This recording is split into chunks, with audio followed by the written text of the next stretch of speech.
I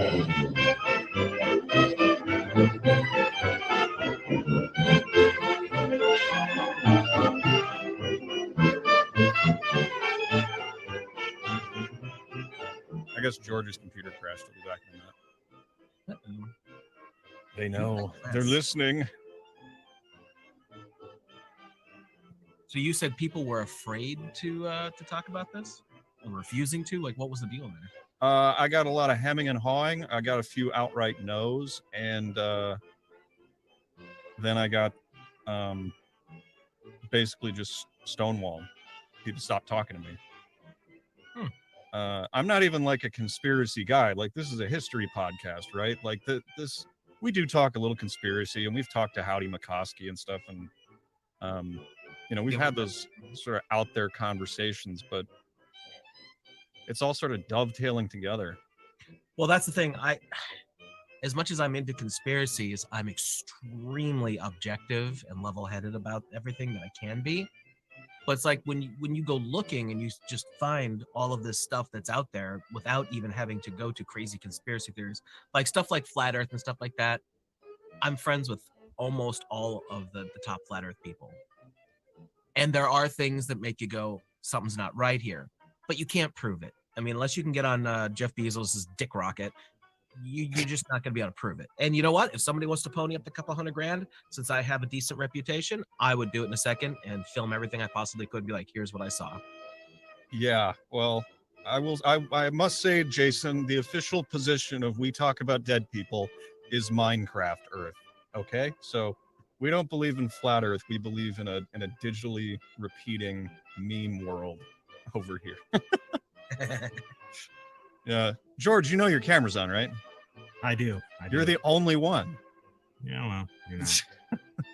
I don't know if you even saw my message yet. My Zoom crashed. That's why I was gone. I had to restart it. That's okay. We're very forgiving around here.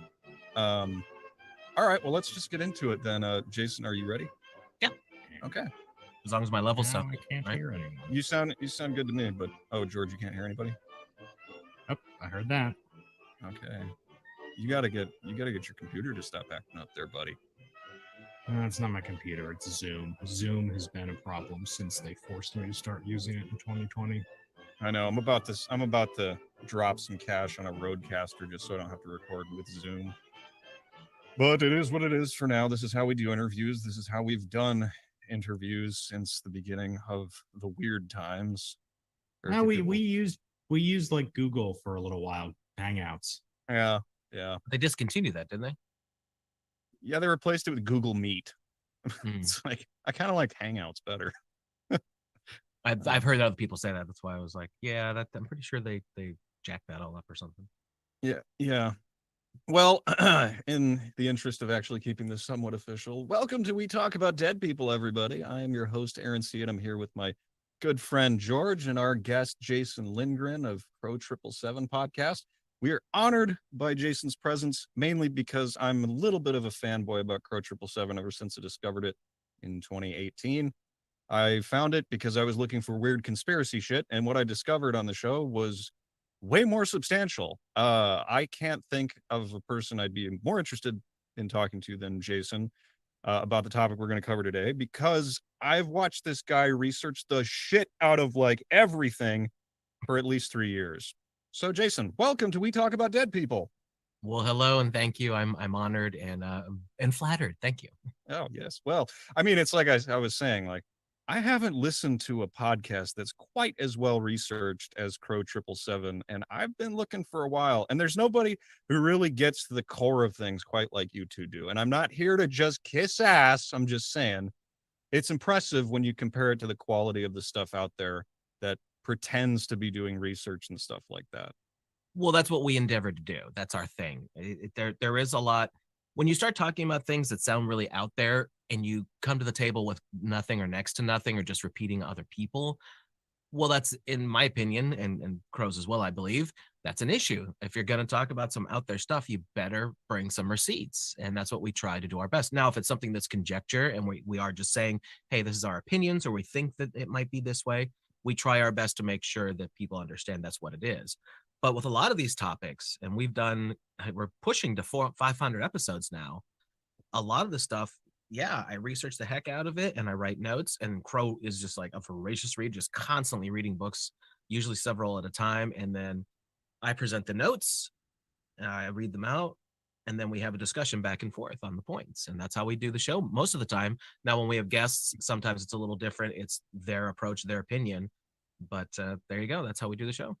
Well, I know George probably has no idea who you are because we don't listen to the same kind of things. I can presume certain things. I'm imagining some Swedish background based on the name. Well, actually, that's completely correct, but not true biologically. Lindgren is my father's stepfather's name. He was legally adopted by Mr. Lindgren was his mother's. I don't know if it was her second husband, but a lot of them passed away when I was young, so I don't know the entire history. My actual biological background paternally was Italian, from what I've been told, but I never got enough information before those folks were gone. I was gonna say this is an exciting moment. I think this was the first time we'd had a Swede on the show. No, I'm a Chickabola Hunger Russian. I'm just lots of things mishmashed together. Well, there goes the diversity angle we were going to use to market this. I'm very diverse. What are you talking about? It takes all kinds, and it's so funny. Like, people started getting into their ancestry with all those DNA tests a few years ago, and I was never tempted. I was like, you know what? I know that there's some white people on this side of the family, and there's some white people on that side of the family, and you know what? I'm just proud to be from a coal mining town, or at least my grandfather and my great grandfather was coal miners and all that good stuff. Oh, you too? Yeah. And do all three of us come from coal mining families? Oh, well, no. I do. Yeah, I'm originally from northeastern Pennsylvania. Yeah. The blue anthracite that they strip mine the hell out of the entire Wyoming Valley where I was born and raised. I live in Louisiana now, but yeah, my family's from central Pennsylvania. My dad worked his way through college as a coal miner during the summers. Wow. Yeah. My grandfather, when I'd be driving around with him when I was a kid, he'd be like, oh, there's a breaker back there. And they used to do this and do that. And that's what he did when he was younger until he got into construction. Well, I think we've officially destroyed our legitimacy as a diverse podcast. Wouldn't you say, George? We need representation from non-coal mining voices. That's true. Forget about equity and inclusion. These things are so important. Since we're not being PC, why did they have to name diversity, equity, and inclusion? Why did they have to spell it DEI, Jason? Honestly.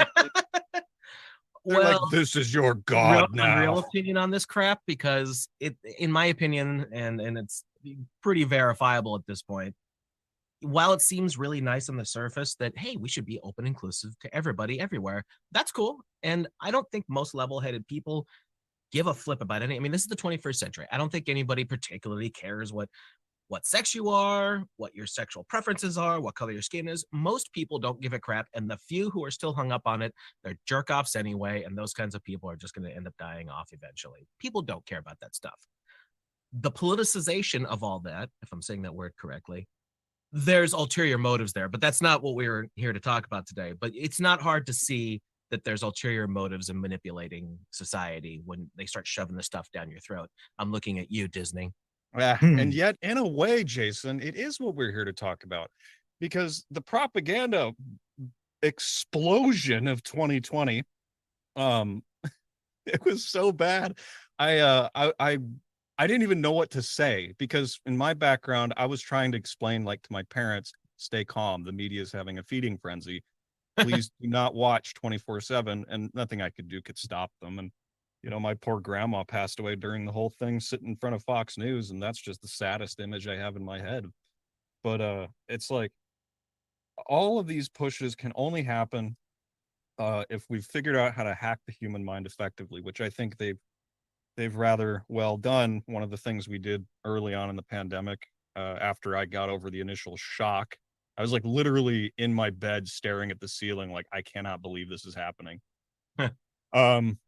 We did an episode on Donald Ewan Cameron and MK Ultra, and I think that's not conspiracy, though. That's the thing. No, that's some crazy conspiracy stuff. A lot of that stuff is declassified.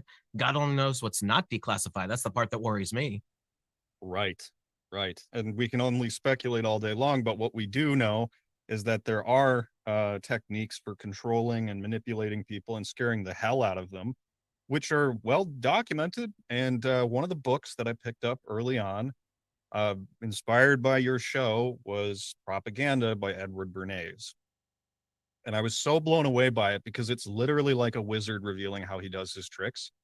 In fact, it was charitable. I was texting George at the time. I'm like, dude, this is like how they work. This is a total like hacker's handbook. Um, because what blew my mind was how simple it all was. Mm-hmm. And what's your impression of Edward Bernays then? I mean, I've heard it on your show, but I'd just like to get it from the horse's mouth. So, without getting into specifics here, what Edward Bernays figured out how to do was to sell you a concept, whether it's a product or a campaign, whatever it happens to be. He figured out that if you tie whatever it is you're trying to push to an emotion, that is how you get the human to bite. That's the most simple way I can explain it. And there are so many examples of this that we can go into. Bernays is kind of considered the godfather, grandfather, whatever you want to say, of advertising, and propaganda is a dirty word, which is why they changed it to public relations. They came up with a different word because propaganda sounded so warlike and the enemy and all that. So I'm turning on my video so you can see me listening intently. Um, so yeah, that's exactly it, right? So they reframe propaganda as being public relations, and we call that PR for short, of course. And every company has one of these now. oh yeah. Yeah. Oh, yes. I mean, Yeah, in the early days, when we're talking like early 20th century, these things didn't exist. So Bernays figured a lot of this stuff out in World War One. It was how he served. He physically wasn't the most. He was kind of a short guy, and I guess he was flat-footed. I forget exactly what was wrong with, like, he couldn't pass the physical part of it. I'm forgetting what exactly it was, but he wanted to serve, and he ended up just being part of information tactics, is I guess one way you could put it. And then after the war, he started funneling that into the mainstream, and he set up his public relations office with the woman who he would go on to marry. And she actually contributed a lot more than a lot of people realize. Like, it's attributed to Edward Bernays, but Doris Fleischman, his wife to be, she actually helped with a lot of it. They were very much a team. And I like to give credit to Doris because a lot of folks don't even realize it wasn't just Bernays 100%. A lot of times that's what happens when you're talking so many years removed now, because he passed away in the 90s. So yeah, he did spearhead all this. He's the double nephew of Sigmund Freud, who of course came up with a lot of the early stuff on psychotherapy and hacking the human mind in so many ways. And he took all of that stuff from Uncle Siggy, and he started applying it to, how can I sell whatever it is? Like, whatever he got hired to do, he was taking all of these concepts that were new at the time and funneling it into whatever it happened to be, whether it was selling bacon or whatever. I mean, pick one. He did so many things. He literally manipulated people in such a huge way. And what he figured out early on was, you get the press on your side. Now, obviously, this is way pre-internet, but he knew to get the media on his side.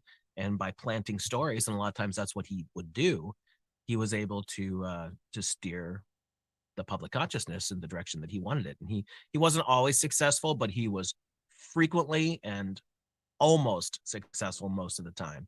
There were just a couple things later in his life where he started kind of making mistakes, in my opinion, with the United Fruit Company and getting involved with political stuff that he probably should have just stayed out of. But his earlier stuff, the first couple decades, good gravy. oh Just yeah. very, very impressive with what he pulled off. Well, and as a professional, I mean, you look at it and you're like, this guy was a genius, or he was playing inside baseball or whatever. I mean, either way, he was well connected enough to be learning these techniques and inventing these techniques pretty strongly. I had to pull up a picture. I took a screenshot from Twitter yesterday. God forbid I ever go there again. But and actually, George knows this. I stopped using Twitter the day they started deciding that we were in a pandemic, because I couldn't take it. I could not take the normie screeching about it. I was like, I can't look at this, but Something happened there, by the way. Again, I don't understand why, but Twitter was, until Uncle Elon bought it, was super left-leaning politically. And for whatever reason, people who leaned in that political spectrum seemed to bite onto the propaganda of whatever this pandemic was or wasn't. But they were just super hardcore about it, like mask everybody, force vaccinate everybody. Like they just bit on, and still to this day aren't letting go. There's still people who are very much of that political leaning. Not saying that there aren't people on the other side that aren't into it, but I noticed heavily, for whatever reason, the left side of politics really were into that. And I just wonder, again, is this more political manipulation with the propaganda?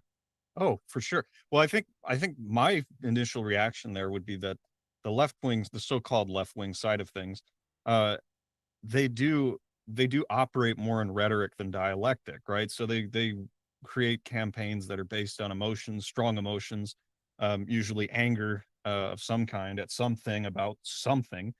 And Getting so like out of shape. yeah, and then the emotional programming behind COVID was so interesting because it was like hashtag all in this, or in this together, or safer alone. Well, they did it from two ways. They did that. That was one emotional aspect of it. And then, of course, one of the most powerful emotions to prey on, which they did immensely, is fear. And oh yeah, God, did they use that effectively. I took a picture of at my local supermarket. There was a big poster on the front. I sent it to you, George. Of course, George is like my best friend. I send him everything funny I find. But it just had this big green guy surrounded by these floating viruses in a mask, and his eyes are like bugging out of his head, right? Oh my God. And it says in all caps, by order of Governor Pritzker, this location will not accept more than 2 people in one. It was like, it was crazy. I was like, I feel like I'm in a freaking like science fiction movie, and it's like they're That's what it trying to. reminded me of. How many Yeah. like B flicks from the 90s, And dystopian kind of, like everybody's walking around masks and all that. And I never did that. And I was like, you people buy anything. yeah. I cannot believe it. First of all, brain cells should be firing here that those stupid masks don't do jack. I mean, let's just start with that. The only time those things are effective is in like an operating room environment where you're trying not to get spit into an open wound. Like that's what they're meant for. Walking around 24/7 with a mask on your face is, I mean, it's almost over. You still see about maybe 10% of people doing it. It's usually older folks too. And I understand they're terrified. They just don't know. And obviously they're the more vulnerable of our population in general. So I get it, but oh my God, I just can't believe My favorite still is the masking while you're driving your car alone. by yourself. By yourself. I love that. Yep. I love that.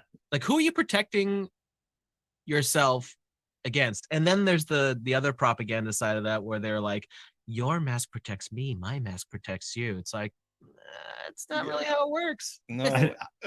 A friend of mine was he didn't take it super seriously. He wasn't sort of too into dissecting and figuring out. He was just sort of a relatively normal person. And he texted me. He was walking home from work, and he just sort of hadn't forgotten to take his mask off. So he was just walking on the sidewalk with his mask home from work alone. And he said a car rolled down its window and yelled at him, "Why the hell are you wearing a mask, you retard?" And then he thought about, and then he thought about it. I did that. It was like, yeah, why am I? And he pretty much just stopped wearing a mask after that. So it just like triggered something. It's too funny. Now, to tie this back to Bernays, though, the techniques that he got so good at using were absolutely massively effectively used with COVID. COVID is a great modern example of using the Bernays techniques. So they sold it to everybody pretty much all over the world that there was this deadly thing that was going to wipe out millions of people. And I'm not kidding. If you look at maybe people don't even remember this at this point, they were saying millions and millions of deaths early on. And I was like, no freaking way.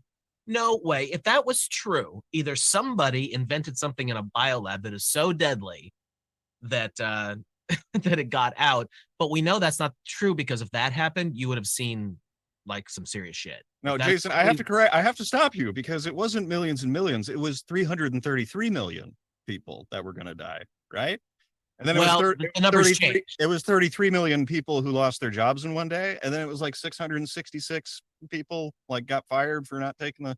I mean, did you see that aspect of the programming too? Because I know I was texting George like a crazy person. Like they're using 33s and 66s everywhere. Well, the bad guys do like their little numbers and symbols and all that. And for anybody who doesn't know what I'm really on about, numbers and symbols don't mean anything. It's always the intent behind them. And I'm not going to talk about anybody's religious beliefs or spiritual beliefs or anything like that. But the bad guys of this world, they are into certain belief systems, if you want to just call them that. And they will use certain numbers and systems to manipulate us, bottom line. And sometimes it's almost like an elite virtue signaling when you see them putting this stuff out there. And there's this concept that a lot of people talk about called revelation of the method, that they have to tell us.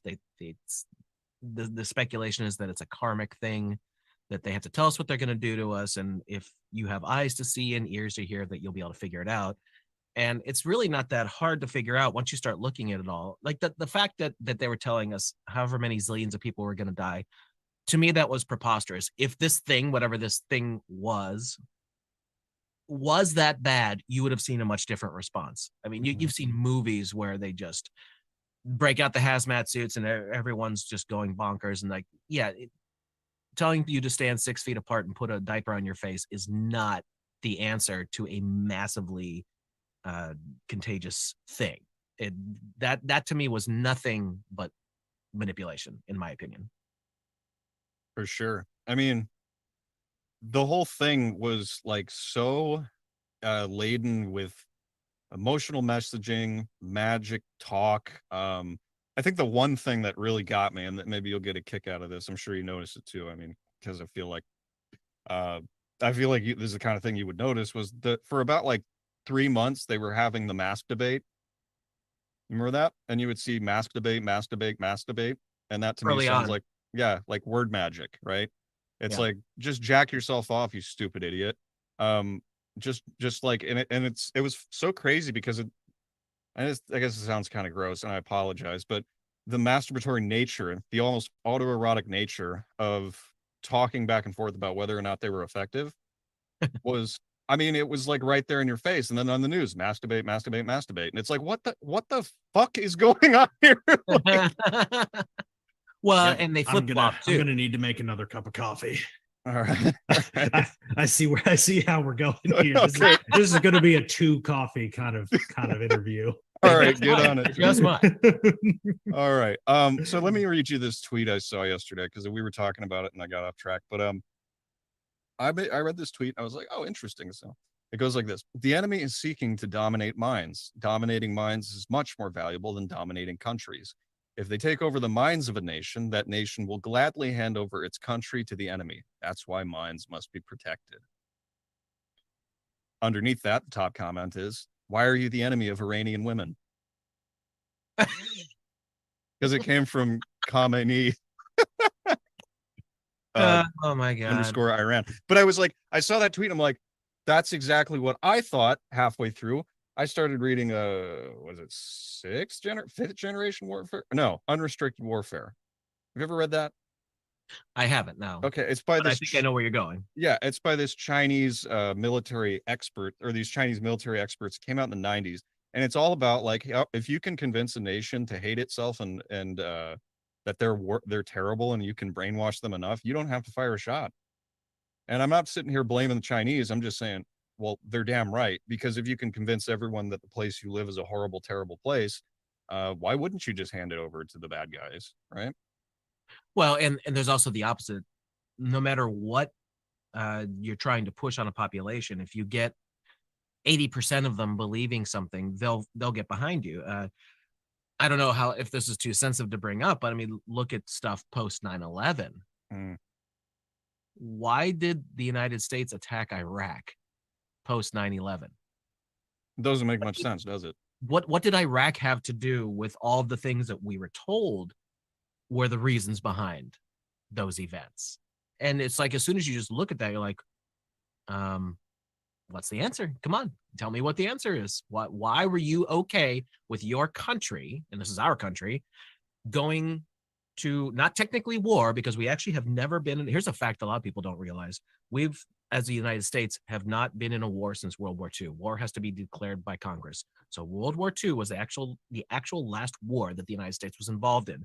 This is how propaganda works. They call it the Korean War, the Vietnam War. Those weren't wars. Call them whatever you want to call them. They were armed conflicts, but they were not a war. But they're sold to you like it's a war. So again, they call it the Desert Storm and the Iraq War and all that, and they weren't wars. They were, the United States sent military in and did what they did. Talk about propaganda. Kinetic military actions. Yeah. Yeah. I think that was my favorite phrase Obama ever said was kinetic military actions. That's pretty good. That's like lucrative money deal. You remember that one? I do. Do you know that, do you remember that on September 10th, Donald Rumsfeld said they were missing over $2 trillion out of the budgets. And then September 11th, 2001 happens. And all of a sudden that didn't matter anymore. Oh yeah. Because, you know, a plane hit the building. It was definitely a plane, not something else. But, And then definitely. See, this is where we're getting with our show. So we've been trying to be facts-based and funny for like 5 years now. And it's been more funny than fact-based, I'll say that. But the way it's been going is like, now we're looking at history and it's like, okay, so what the hell is real? And I teach a course actually on alternative media. And I felt so bad because I was like, I realized about an hour into the first section, I was red pilling people way too fast about how media works. And I saw this elderly gentleman sort of lean back in his chair and he's getting like really, really agitated. And he goes, "So Aaron, how do we know what the truth is?" And I was like, I didn't really have an answer for him. It's like, well, it is tough. Yeah. That gentleman had the right frame of mind to ask that question, in my opinion. Like, yeah, it is really hard to discern. It truly is. That's why we're so hell-bent on our show to make sure that we try our best to fact check it. Now, it's fact checking as far as what we can get our hands on. And we say that all the time. We can only work with whatever we can get our hands on. Are things put into the history books or whatever documents we can get our hands on or whatever happens to be that actually aren't true? Sure, I can accept that as a possibility, but we work with what we've got to work with. And it's often said that history is a lie agreed upon. And there's a quote from Napoleon that I don't remember word for word, but it was that general notion. The victors can write whatever they want in the history books. Yeah, and I think I've seen that quote attributed to everyone from Napoleon to Hitler to Goebbels to, I mean, across the board. Goebbels, there's one. He took Bernays techniques and ran with them. And Bernays didn't like that because he was Jewish and he knew what was, I don't think he knew everything that was coming at that point in the 30s, but he saw the way they were acting. So you can imagine somebody who is such a propaganda master like Goebbels taking this approach that Bernays was really good at by the time the Nazis came to power. Just, wow, what could you do with that kind of military force behind you? That it's just scary. And yeah, they used the techniques. He had Bernays' book on his desk and was using it. They tried to hire him. Like it's written in the history records that they wanted to hire him and he said, no freaking way. That's interesting. I did not actually know that part of it.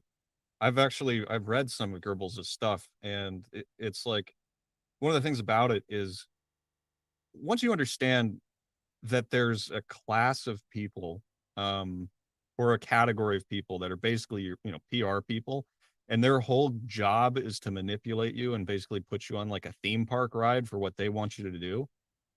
Once you've seen that, you can't unsee it. It's like you've seen, okay, I'll put it to you this way. So I don't remember what theme park it is in Florida that has, but you know what Rock and Roller Coaster is? I've heard of it. Okay, so it's a neon light lit roller coaster that's indoors.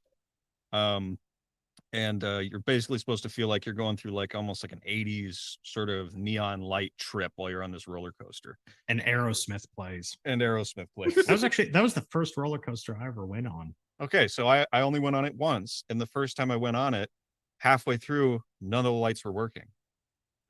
And then about 20 seconds before the ride was over, all the house lights came up. And I saw what Rock and Roller Coaster looks like without the neon lights, and I saw that it was just a giant track with a bunch of effects in a big room. That is great allegory. Yeah. Well, that's It's exactly such what a it valid feels point. like. It's what it feels like when you understand how media works. Everybody else who's been on rock and roller coaster, they have a different experience in their mind, but you are you're the puppet master when you understand how this works, right? Right. And now that we're in a digital age where so much is integrated, first of all, very few corporations, as far as mainstream is concerned, own the majority of the media that's put out there, whatever format you want to talk about. So that's one aspect of it. So that's a top-down thing. They're always consolidating. You're always seeing one thing trying to gobble up the next. There's talk now of Apple possibly looking at Disney. It's like, oh my God, I talk about two conglomerates coming together if something like that went down. But that's one aspect of it. Then there's the fact that everything is digitally intertwined. So for instance, if you have an ABC station, some little ding dong station in your little podunk town, well, because of the fact that's ABC, they're getting their orders from the top down. So all these little ding dong stations are getting their orders from the top down. But it's even more insidious than that, because there's these organizations called, the biggest one that I know of is PR Newswire. We actually had an insider tell us how this stuff works. There's another one called Business Wire, and there's some other smaller ones. And what it is these big news multimedia companies, they take their services and they have ready made to go packages, whether it's a video thing that's already put together for them or just the script. And you've probably seen, a lot of people might have actually seen these videos where it's like verbatim a script being read by all your little podunk local stations. It's the same identical. That's not by accident. That's things like PR Newswire. It's because the overarching company is buying into the service, and then that's going out to everybody else. It's a top-down thing. That's why those things are happening. So whatever that story is they want to push, the only time you're going to get anything different on a local level is like stupid crap like, oh, we want to go see the bunnies for Easter and stuff like that. Sure, that's going to be unique, but the big stuff, and this is not conspiracy theory. Again, this isn't conspiracy theory. Go look it up. You'll find it. George, were you going to say something? I was, but I've already forgotten what I was going to say. But I have something else to say, which is that's sort of the stories that don't matter. I've always found it very interesting that I think what they usually group them under is they call them human interest pieces. It's like, yeah. Man, why isn't the actual important stuff of interest to humans? Yeah. Actually, I want to share a video here. You got to let me know if the sound isn't working, but this is how the news works right here. What you were talking about with those packages, right? They can make things up whole cloth with like archival footage and stuff. So this is when the Onion was still good. And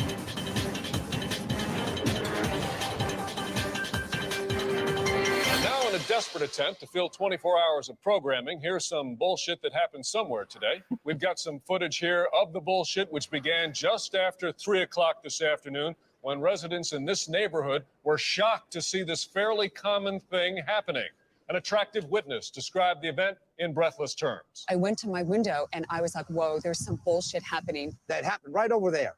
I'm an older man, so you can trust what I say. Authorities in special uniforms rushed to the scene to stand around while our cameras filmed them. Our reporter Keith Collins joins us now live from the scene of the bullshit through the use of expensive technology. Good to be with you again, Keith. We have a colorful graphic here that shows instances of bullshit like this are on the rise. Is that right? Yes, although why is unclear. Some say it's because of one fucking reason. Others say it's because of some other fucking reason. I talked to this random expert on the subject who told me this thing you're about to hear him say right after he points at a piece of paper. I spent my entire life attending the nation's most prestigious schools to talk about bullshit like this. I'm really just happy to be on TV. Now let's see if we can drag this out a little longer by showing emails written by some of our viewers. I once saw some stuff kind of like the shit you're talking about happen. I have nothing more to add. Another person says, I am angry that things like this happen. I get mad about every bullshit thing I see. So obviously a lot of opinions there to make this story seem somewhat meaningful. Oh, absolutely, Glenn. This bullshit has some broader implications. Here's a list of tips on how to avoid bullshit happening to you. And here's some footage of Congress. Yes, I see that. Well, thank you, Keith.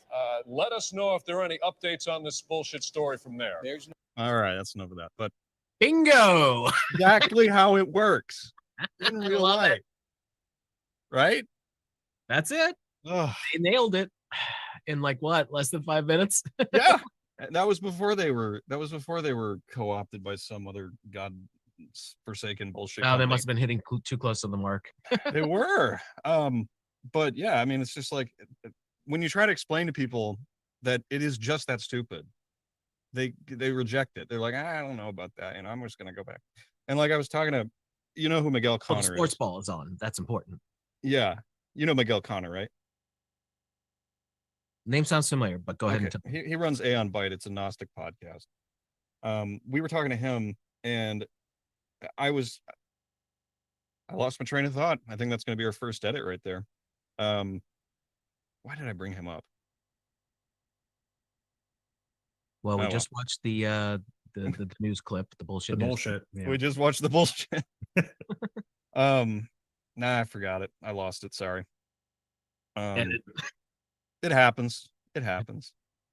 The media zapped me from afar and made me forget. So It's the giant wasps under the Pentagon. You know, that's another one. The giant freaking bees. They pulled that one halfway through the thing, and I laughed about that when I was like, "You got to be kidding me!" I mean, that's just like playing on fear to an extreme level. It's like, really? What do they call them? Like death hornets or something stupid like that? Murder Hornets. Murder Yeah. hornets. There you go. It shows you Yeah. how effective it was on me. I couldn't even remember the stupid name. Yeah, well, to speaking of how stupid it is, here's a good example of how it actually also works. Is like, my mom came to me and she's like, "You got to watch out for those murder hornets out there." And I'm like, "Mom, it's nonsense." She's like, "Aaron, you don't understand. They found a guy dead and he had bees in his lungs." Really? And I was like, okay, so that's another aspect of this. The more grotesque it is, the more it sticks with some people, right? Because it's too over the top, and they just like, well, they would never say something like that if it wasn't true. Exactly. Here's one of the big problems with all this stuff, and the bad guys, in my opinion, have figured this out. Most people, while they might be a little self-centered and selfish, for the most part, most humans are decent. They're not bad, right? I think most people could agree on that. And because they're not really bad people, they can't fathom that there are people in this world who would do really bad shit. I mean, that's the bottom line. And I'm sorry to tell you, but yes, there are bad people in this world. It's just the way it is. And they've been working on becoming as bad as they can for quite a while now. Well, they've got their own programs running, whatever their self-interest is. And you know, when I've had these discussions, for instance, with my significant other's father, who's a very nice man, very level-headed, very intelligent, and extremely successful as far as his business dealings and all that. And it's just, he doesn't buy into a lot of the more conspiratorial side of things. But it's like, why is it so hard to believe that people with extreme money and power would collude with other people with extreme money and power to keep their money and power? Like, that is not hard for me to believe. I think I've said this before on my show, that the thing that got me to start actually looking into stuff was the condition of the streets. I just realized that I-65 had been under construction for my entire life. And I realized I was in Austin at the time, and I went over a really bad pothole, and I'm like, why is that there? Don't we have money that's supposed to take care of this? Like, this is a rich city. Like, we've got money. Why are we all driving on potholes? Why can't we fix this? And then it just clicked. It's like, because they don't want to fix it. And it was like, okay. And then from there, I discovered Crow 777 and have never been the same. It happened around the same time, by the way. It's you started using deductive reasoning. It's like, so logically, this should be able to be fixed. You know, this isn't 1890 where we're digging ditches for things. No, this is the modern era. There should be able to be more effective things going on. Like, they should be able to send out a team of workers, fill in a couple of potholes, and the next day it's dried and it's fine. You can drive on it. Yeah. Because you see people getting pissed off in local neighborhoods where they're like, screw this. The council or whatever it is, the local folks aren't doing jack about this, so we go out and do it. And then it's fine. So why aren't they doing it?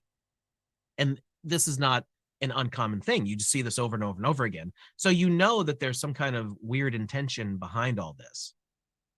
Take that and then multiply it a zillion times over and on bigger scales, and you see why the world is the way it is. Like, if we had a perfect utopia, things wouldn't be as controllable, because you wouldn't have a need for people to control things as much.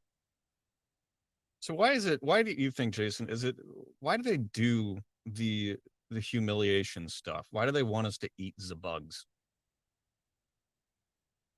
Yeah, humiliation. That's funny.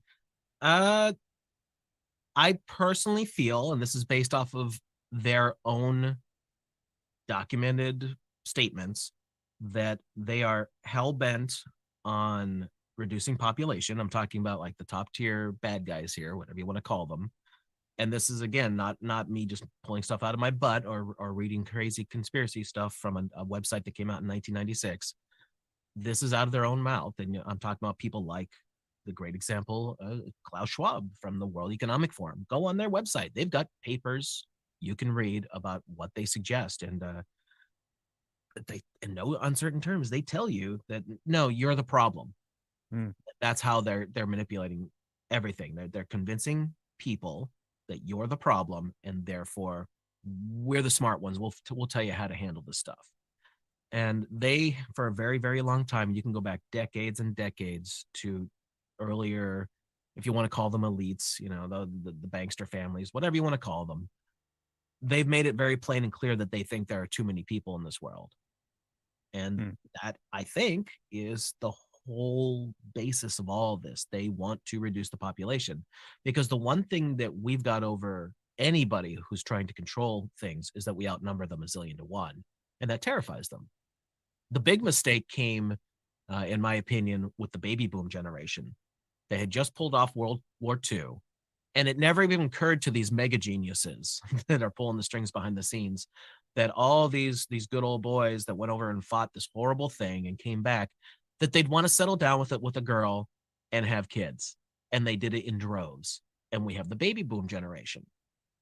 No one, and this is not conspiracy. This is what happened. We saw people having 3, 4, 5, 6 kids to their families. And this absolutely flooded, especially the United States, with children in a way that hadn't been seen in decades, since the agricultural times, when people would have many kids to help run the farm and all that. But people also died in childhood a lot more. In usually under 5s, you'd have some deaths, so people had a lot of kids to try and keep the family going. That's the old world. And then we have the more modern 20th century forward. And these genius elites never saw this coming, because they don't think about things like this. So you get up to the 60s, when those baby boomer kids are now teenagers and in their 20s, and they're like, we need to do something about this. So what did they do? They concocted the counterculture movement. And this is, again, not conspiracy. You can look where all this stuff came from. It was not an organic movement for the counterculture. It, again, was put out there and manipulated by certain people that were used as players. A lot of these 60s musicians, a lot of it actually originated not in San Francisco like a lot of people think, but actually in the Laurel Canyon area of Los Angeles. And it just so happens that at a time before the internet, that a whole pile of people who would go on to be mega rock stars, some of the biggest of the 60s and 70s, all went to one place to live, where there just happened to be, and again, not conspiracy theory, you can look this up, a place called Lookout Mountain existed that was a military base that did a lot of propaganda films, and where they processed the so-called nuclear footage and all that at this place. And this is all stuff that's mainstream. You just have to know to look it up in the first place. Yeah, well, that is one of my favorite series you guys ever did with Crow 777 was the Decades, because most of us just simply weren't there. Like, I remember the 90s, and that's it. And then everything since 2000 has just been kind of like a mishmash of everything. It's like we get like throwbacks and things like that, but nothing is defined as the 60s, 70s, and 80s, and even the 50s, right? The 90s, in my opinion, was the last. After that, they started recycling.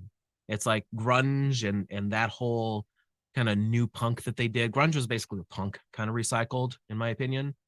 And you can kind of tell when you listen to Nirvana and stuff like that, where they're only using three or four chords, and it's kind of noisy, thick distortion. It's very punk-like. I don't see anything really new after that. Like post 2000, I mean, you could look at clothes from 20 years ago. 20 years ago would be 2002. If somebody was plucked out of time and dropped down today, I don't think they'd really look out of place. Do you? But if you plucked them out of 1968, out of San Francisco and at the Haight-Ashbury, they'd probably look pretty funny. Yeah. Like, it's very defined. You would know that. So what is that? Is this all part of the humiliation aspect?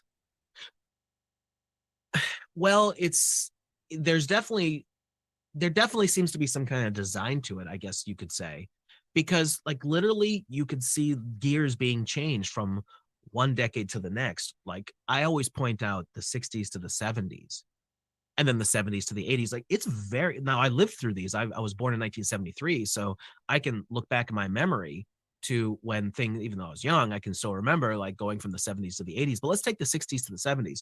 So especially the latter half of the 60s, everything was garish colors, very bright. Like, think of the old Star Trek. Everything was bright, and it was the hippie era. It was that. Just that look at the cars. Look at a picture of an American street or highway in the 60s, and you just have a huge array of colors. Whereas whatever's going on now, you look at a street now, and everything is like either very silver homogenized or white or black or some sort of very muted color. Yeah. But here's the thing. So that's the 60s. You switch the gear into the 70s, and all of a sudden everything looks very different. Even the media being put out. Now, I'm into film and stuff like that, so I know a good bit about how things are produced and all that. But even if you're not, look at like the way Star Trek looks. Star Trek was produced 65 up to about 68, 69-ish. And then you look at something like The $6 Million Man, which is from the early 70s. Even the look of everything. Now, you would think that the technology would be better a few years later, and technically it was, but it looks grainier and sounds grittier. It's because that's what the 70s looked like. They changed the program. The 60s was bright and garish and colorful and all that. You get in the 70s, everything is dark and drab. Even the clothing, earth tones, a lot of browns and darker greens and all that. Even the houses, like look at that 70s show. They got the decor right. You know, kind of a muted yellows. You see all that kind of stuff. Very, very different from the 60s. But then you throw the switch again into the 80s, and all of a sudden, what have you got? Neon everywhere. Everything's bright and all over. So again, through the switch. What do we have in the 90s? I used to call it the era of burden rock and things like that, where everybody's whining about their problems. Like the 80s was the party, but the 90s, everything sucks. Everything sucks. Everything's dark and drab, and my mom and my dad didn't pay attention to me, and they didn't love me, and blah, blah, blah, blah, blah, blah. You can see it when you start breaking it down. The reason why we do things with the decades on the show is because when you look at it in this context, you can see like, holy shit, that's true. Like these decades are very defined. But like we were saying, post 9/11, it's kind of like everything's kind of meh, just kind of a mishmash. Like you see bands, for instance, coming out where they might be a 60s looking kind of thing or a 70s kind of looking thing, or even an 80s kind of looking thing. And it's not out of place. You know, they're just like, oh, they're a rock star. That's just what they're into. The clothing, the cars you were saying, like, that's a great example. Crow and I both pointed that out many times. Like the cars, they all kind of look the same. They're all just kind of rounded-ish, and they all kind of seem to have the same small group of colors. It's super homogenized. And I think it's also worth pointing out, sort of going back to what you're saying about the recycling, how they reuse some of the same tools just to a different end now. So with the sort of the colors and the different decades, it's now, if you look at film, they use color scale to indicate a lot about how you're supposed to perceive a situation. It's like it's even sort of entered the mainstream consciousness a little bit with like the memes that will have one picture color scaled in like 8 different ways, and it'll be like film set in Mexico, film set in the Middle East, film set in Europe. And it's accurate because if you go back and watch a movie, it's exactly what they do. Yeah, it's really noticeable. And I point this one out all the time, from the 60s to the 70s. Now, from a technological standpoint, what was happening in studios and things like that, things were going from tube-based to solid state. Solid state should be a cleaner sound, like a less warm and thick and distorted kind of thing, because when you run tubes into tubes into tubes, you get this really big low-mid thing where everything's very thick. And of course, you're going tape to tape to tape, so you're having generation loss and things like that. But you look at the old Star Trek, I always like to use that as the example because so many people are familiar with it. It looks better and sounds better than the $6 Million Man a few years later. Why? I mean, having been through film school and all of that stuff, like I always ask myself the question, where did we lose 10 years worth of technology, and why were we okay with everything looking and sounding worse? What happened? I You know? think part of it was to make things less expensive, to make production costs less. But at the same time, so you just decided to stop shooting on better film stock. Like, I know that the original Star Trek was shot on 35 millimeter, and that's one of the reasons it looks that way. But there's plenty of things I've watched from that era. Like, you can look at I Dream of Jeannie, or what was the other one? Bewitched, like all those, they all kind of have a similar look. So they were shooting on whatever, I don't remember what it is off the top of my head, but whatever quality of film stock they were shooting on, it looked very, very good. And the reason when they remaster stuff from that era, it looks so damn good is because it was shot on this high-end film. So our awesome modern digital tech can draw a lot out of that. And then it looks super crystal clear because there was so much information to work with there. But do the same thing with 70 stuff, and it just doesn't look as good. And then you get all the way down to, like, say, Battlestar Galactica and Buck Rogers from the late 70s. And again, I will go back and watch some of the stuff just to kind of refresh my memory. And I just don't think it sounds as good or looks as good. I'm talking about from a production standpoint as Star Trek did in the late 60s. So something happened there on a production level in the background. And what was going on in the 70s? Well, we had the end of the Vietnam conflict. We had a lot of recession. We had the gas thing going on. A lot of families were starting to get broken up big time because they pushed that hardcore in the 60s. You see that they were trying to drag society in a very different direction, and in my opinion, downward. And then in the 80s, it's all back up again. So when you look at it from decade to decade, you can definitely see very, very stark differences. So what are they ultimately? I mean, I know you said depopulation, but like ultimately, what do they get out of playing with their food, so to speak? Chaos, for one. Mm. If you have a society that's just chaotic, it's easier to control. It's easier to push in the direction you want because they're not thinking for themselves a lot of times. They're being manipulated. I've thought about this too. I don't know exactly, like, the switching of the decades, what exactly that's for. I don't know, like, why did they have bright colors in the 60s and not in the 70s? I guess because it's the look they were going for to press the narratives. That's the way I think of it. So whatever the narrative, again, like 60s was upbeat, fun, colorful. 70s was dark and drab. 80s, neon, colorful. Everything was upbeat, and you had corporate rock that was kind of churning out the same schlock over and over and over again. And it was kind of like the cocaine party that never ended. But the 90s came in. Everybody cut your hair off, stop wearing tight jeans and using hairspray, and all the music is going to sound the same again, and 3 chords and distortion, and let's sing about how terrible life is and all that. It's really obvious that they're pushing narratives through the mainstream culture. That's why I actually talk about pop culture and things like that a lot, because especially in the United States, we don't have a lot of our culture. We don't have a ton of culture. We're not that old of a place. We're only a couple hundred years old compared to many other places in the world. So the manipulation kind of has to be there because the only thing they've got to work with is the pop culture stuff. So when they start doing stupid crap like destroying all the major intellectual properties, I'm always talking about this these days because it's so noticeable. It's like they don't care anymore. We're going to take all these concepts that used to make us money and we're just going to shove our propaganda in there to such an extreme that you can't not notice it at this point. And I do a live stream with my friend Wayne McCroy that's on my Rockfin channel, Secrets of Saturn, where I did 40 points that I came up with, and I was like, okay, I'll stop there. And I called it the elite are fucking stupid. And I made 40 points, and it came from a very jovial laughing thing, but I don't think I was wrong. It's like they're getting sloppy or they don't care anymore. And Wayne and I both agreed it was kind of like maybe the super elites, the banksters that we never see, the names we don't know, maybe they're still as brilliant and manipulative as they ever were. But the middle management seems to be screwing things up royally. And to give a couple examples of what I mean, like there are things like if I was suddenly made dictator of the secretive, shadowy world behind the scenes, and I could push the chess pieces where I wanted them, there are some things that I would do to keep people fat, dumb, and happy so they're not suspecting of the greater agenda that we're doing. They're not doing those things anymore. For instance, gas prices in the United States. One very easy thing to set someone off and get them thinking about what's wrong with my country is $8 a gallon gas. What's up with that? Like, we're the United States, we're the most powerful country in the world, and we produce our own gas. Just look at Texas. Why am I paying $8 a gallon? Well, you don't want the normies thinking about that stuff. That's stupid. That's why I'm saying the elite are fucking stupid. Why would you do that? You don't need the money. The money's all fake and everybody knows it. They literally just like, we want another $20 billion. Okay, money machine goes brrr. And all of a sudden numbers, and it's not even money. I mean, there isn't a money machine going brr, actually. That's just a meme joke. It's just numbers in a computer. Does anybody know how the money really works? Congress says, give us this. It goes to the Federal Reserve.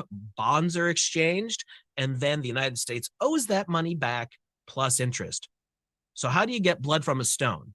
That's why we're in perpetual debt slavery. And none of this, again, is conspiracy theory. That's how it works. Very simplified, but that's how it works. So the United States is in perpetual debt slavery to the Federal Reserve, which is not federal, and it's certainly not a reserve. It's just a group of, I think, 12 constituent banks, if I remember correctly, or something along those lines, that are part of the central banking system of the world. Now you see how it works from the top down. Well, I will say, like, that is one thing that really, really struck me about the COVID programming was just how fake it was. And I was thinking about money and how fake that was when I first met George. That was one of our first conversations. And I'll never forget it because we both walked away, just at least I walked away being like, I don't have no idea how any of this makes any sense or why anybody believes this. But it seems that the cash and the media run off the same thing, and that is belief. Enough people believe that it works, or enough people believe in the story, and so it sort of pops up all around them. It's like I tell people, you know, when I'm having an intense conversation about COVID, I'm like, they turned the entire United States into a movie set. They just had to send a couple pop-up tents and some people in camo to your local clinic, and now you're in the pandemic. Way to go. Like, it And operates on people illusion. called them on that. Like we did it early on. My girlfriend and I went to multiple ERs to see this terrible pandemic going on. There's nobody freaking there. Places were empty, just ghost towns. They were acting like it. Like one I went to in New Orleans, there was like, they were stopping everybody at the door, and there was like plastic everywhere. It was like, it literally was, like you said, a movie set. That's what it looked like. And there were lines of ambulances of dudes standing around doing nothing. And there were police in a line standing around doing nothing. Nobody came and went the entire time. And I went up and gave them a bullcrap story about my girlfriend Mike needing to come to the ER. And I wanted to see how things were going because we heard everything was overflowing. And they said, no, you could bring her. Because they were overflowing and there were no beds and everything was so horrible. No. Well, Jason, I've told the story many times on my show. Like, I feel like I was the luckiest man in the world because I worked night shift. There was no pandemic at night. Even though I had to get a letter in case the police pulled me over after curfew. And when I was up at night, I was up all night, and I would drive in 10 o'clock and come home at 6, and I didn't see a thing, not a mask, no nothing. But if I was up during the day, it was a completely different frickin' world. Mm-hmm. Yeah. And that just shows you the reality of it. Did you see bodies dropping in the streets? Like, were there people dying everywhere you went? Were there people in your family? Now, I'm not saying nobody died ever, but I can kind of fill in some facts there for folks if they want to hear it. But no, people in mass were not dropping dead like they said. It was all stagecraft. Yeah. Well, then there were deaths going on, but for very different reasons. Right. And it's like, you know, one of my favorite questions to ask is like, what happened to that mass grave on Long Island that was visible from space or whatever? You know, it's like, and do people even remember the apocalyptic programming of like, nature is healing as the squirrels return to the city, you know, with people not locked down, and there's no more smog over this Chinese city anymore because nobody's doing anything. I just remember being like, there's always the climate change agenda going on. Ugh. You know, it's funny. You want to really see how much they push the nonsense and how the narrative changes depending upon what they need. Go look at the climate change narrative. They didn't call it climate change yet, but go look at stuff from the 70s and what they were saying was going to happen, and then how it changed in the 80s, and then look how it is today. There are three different narratives. In the 70s, it was the coming ice age. There was that show that Leonard Nimoy was the host of, In Search of, and I watched it, and they were talking about this massive, in the next 20 years, massive ice age coming in, and blah, blah, blah. Like, all the scientists agree this is what's going to happen. Look what humans have done. In the 80s, it was holes in the ozone layer because of your damned hairspray. Right. It's always your fault. Jason, why are you destroying the planet, man? Yes, it's your fault because of Aquanet. And they even made the joke in RoboCop, which was from the late 80s. You know, now that the ozone layer is gone, you have to put on, there was like a commercial in RoboCop, which was a very well done film for the time. There's a lot of silly little nods in there to like, we know what's up kind of thing. Yeah. I've noticed that with some of my favorite movies. When I go back and watch them, I'm like, aha, I see what you were saying there, buddy. Like, you're in the know. I get it. That's actually, I went through, maybe you went through this phase too, but like, when I was going to film school, I was like, oh my gosh, I want to make movies so bad. And then by the end of it, I was like, I never want to watch another movie ever again. And then and then for a couple of years, I didn't watch movies. And whenever I saw one, and I had some friends who were like, oh my gosh, we have to go see Joker. And I was like, all right, well, maybe I'll have a beer in the theater or whatever, and that'll make everything better.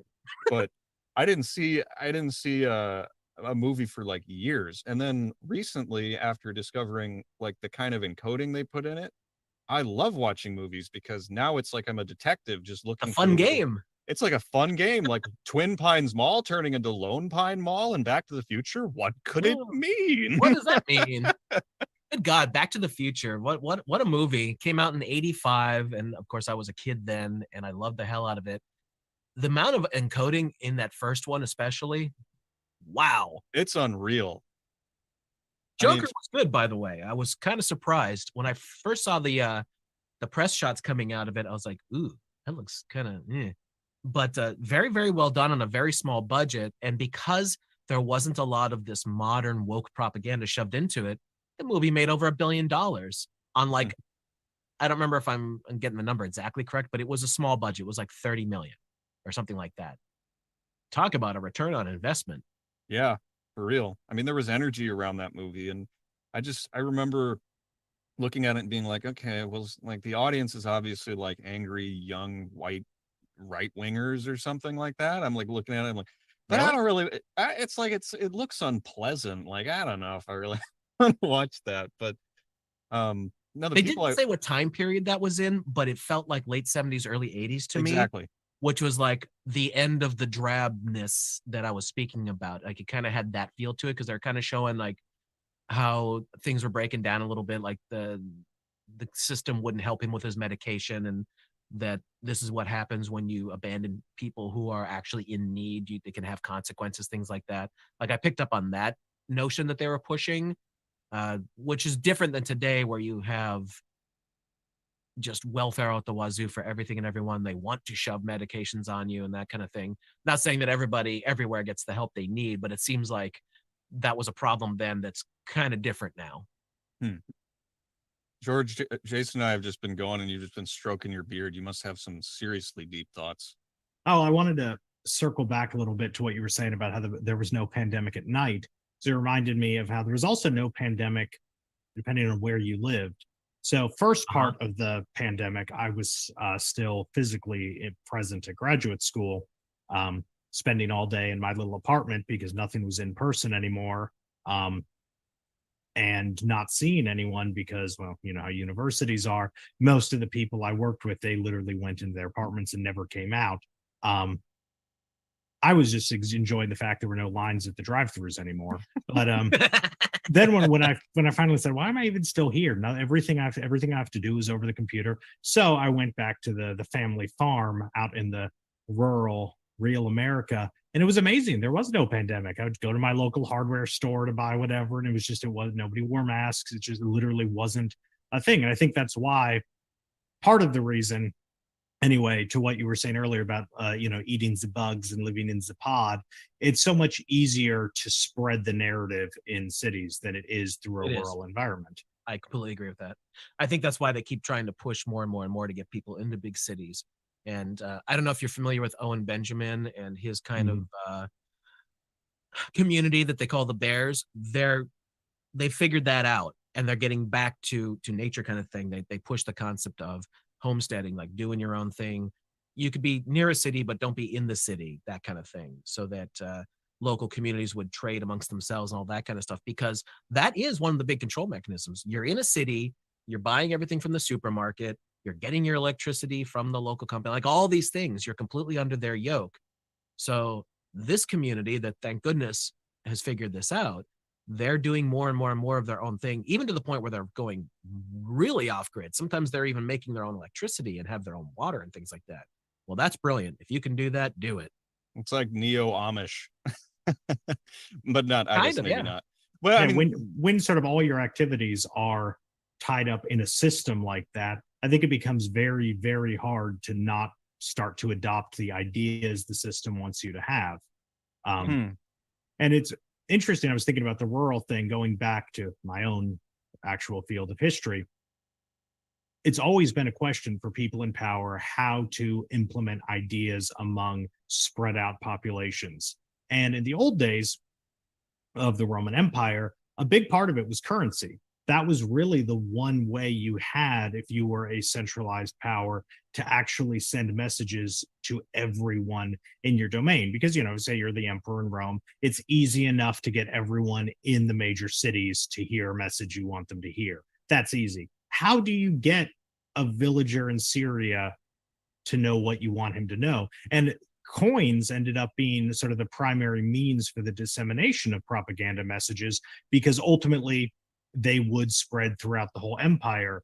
And so, you'd have, if you wanted to let people know about a welfare program you did, which there were a lot in ancient Rome, you would often have coins minted that showed on the back a little commemoration of the emperor giving this gift of grain to everyone, because they knew that currency would eventually spread throughout the empire and give the message they wanted to people. And it's funny because you would think that, like, minting coinage, we have coinage that basically never changes in any meaningful way. Everyone knows it's worthless too and doesn't pay attention to it. So nobody really cares about it.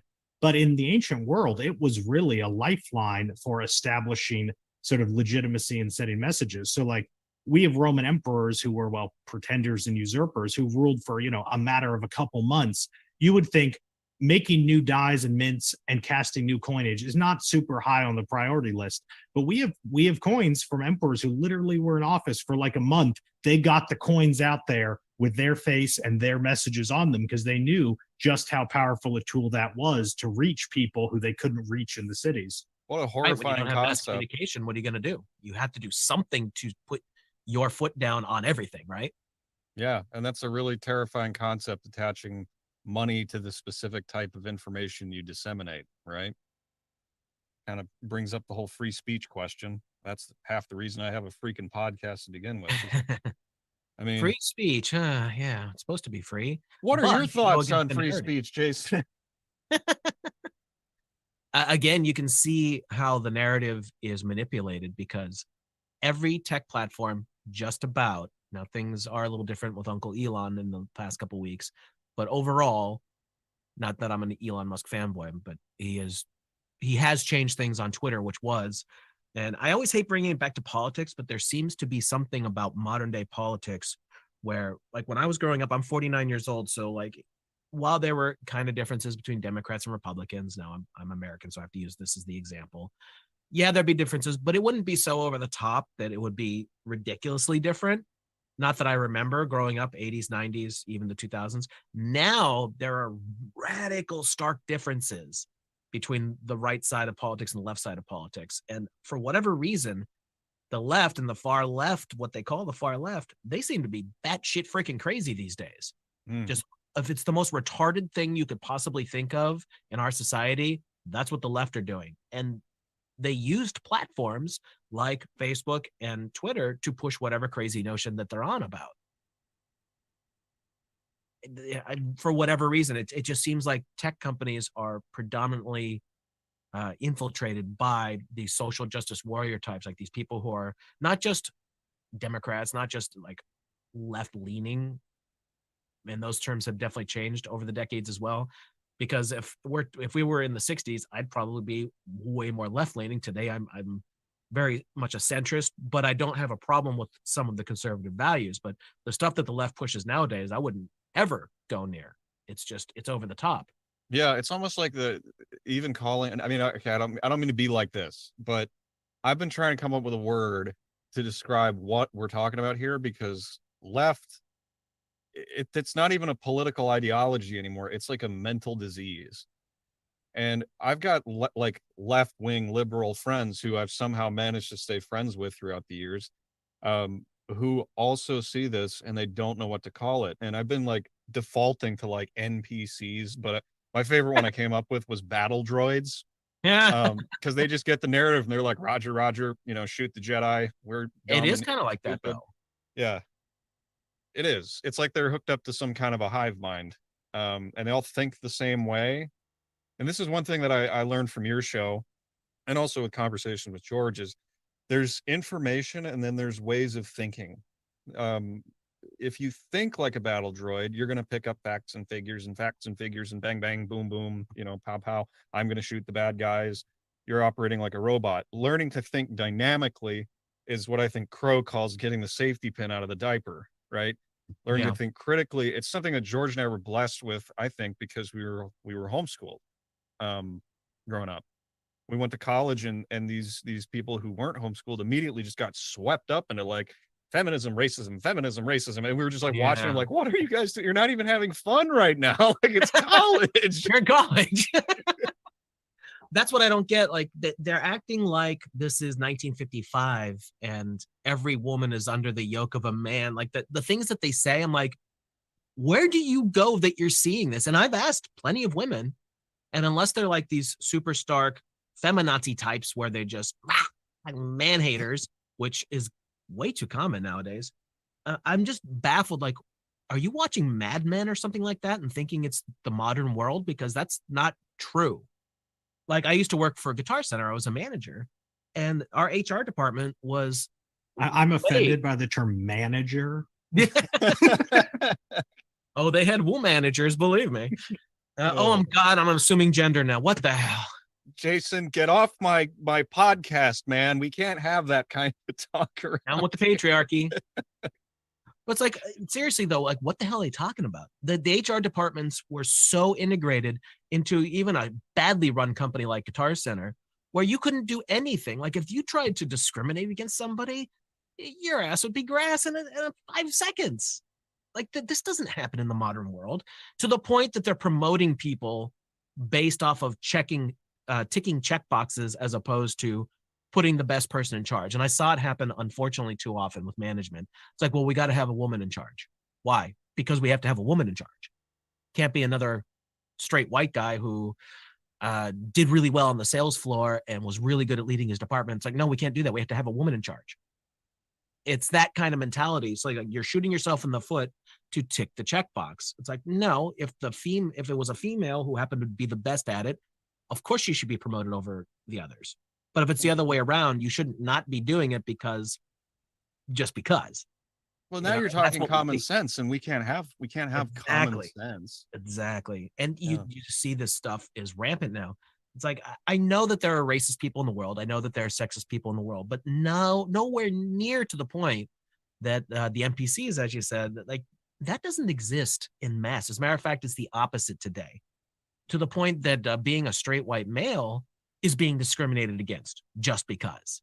But you can't call it that, or else these leftoids have a conniption.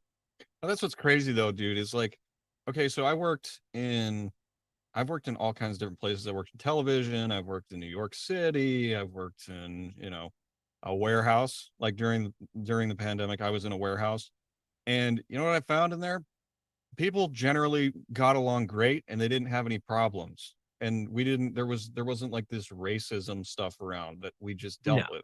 No. And after 2020, suddenly now it was funny to like being, oh, is that racist? I don't know. And like literally liberal became a pejorative. Like people would be like, well, what are you, a liberal? And then they'd laugh because they're making fun of it. But what I found was that while the laptop Americans that stayed home all day during the thing were busy tweeting and protesting and stuff, and I mean I saw some crazy shit in Milwaukee, but the normal working people were just grinning and bearing it the whole time because it seemed like they were in connection with something that was real, and the other people were living in this weird like simulation. Does that make sense? Of course it makes sense, because that's kind of what they're doing. They're inventing their own problems and pretending like it's real. Mm-hmm. You're never going to convince me that in the modern era that the majority of people are racist.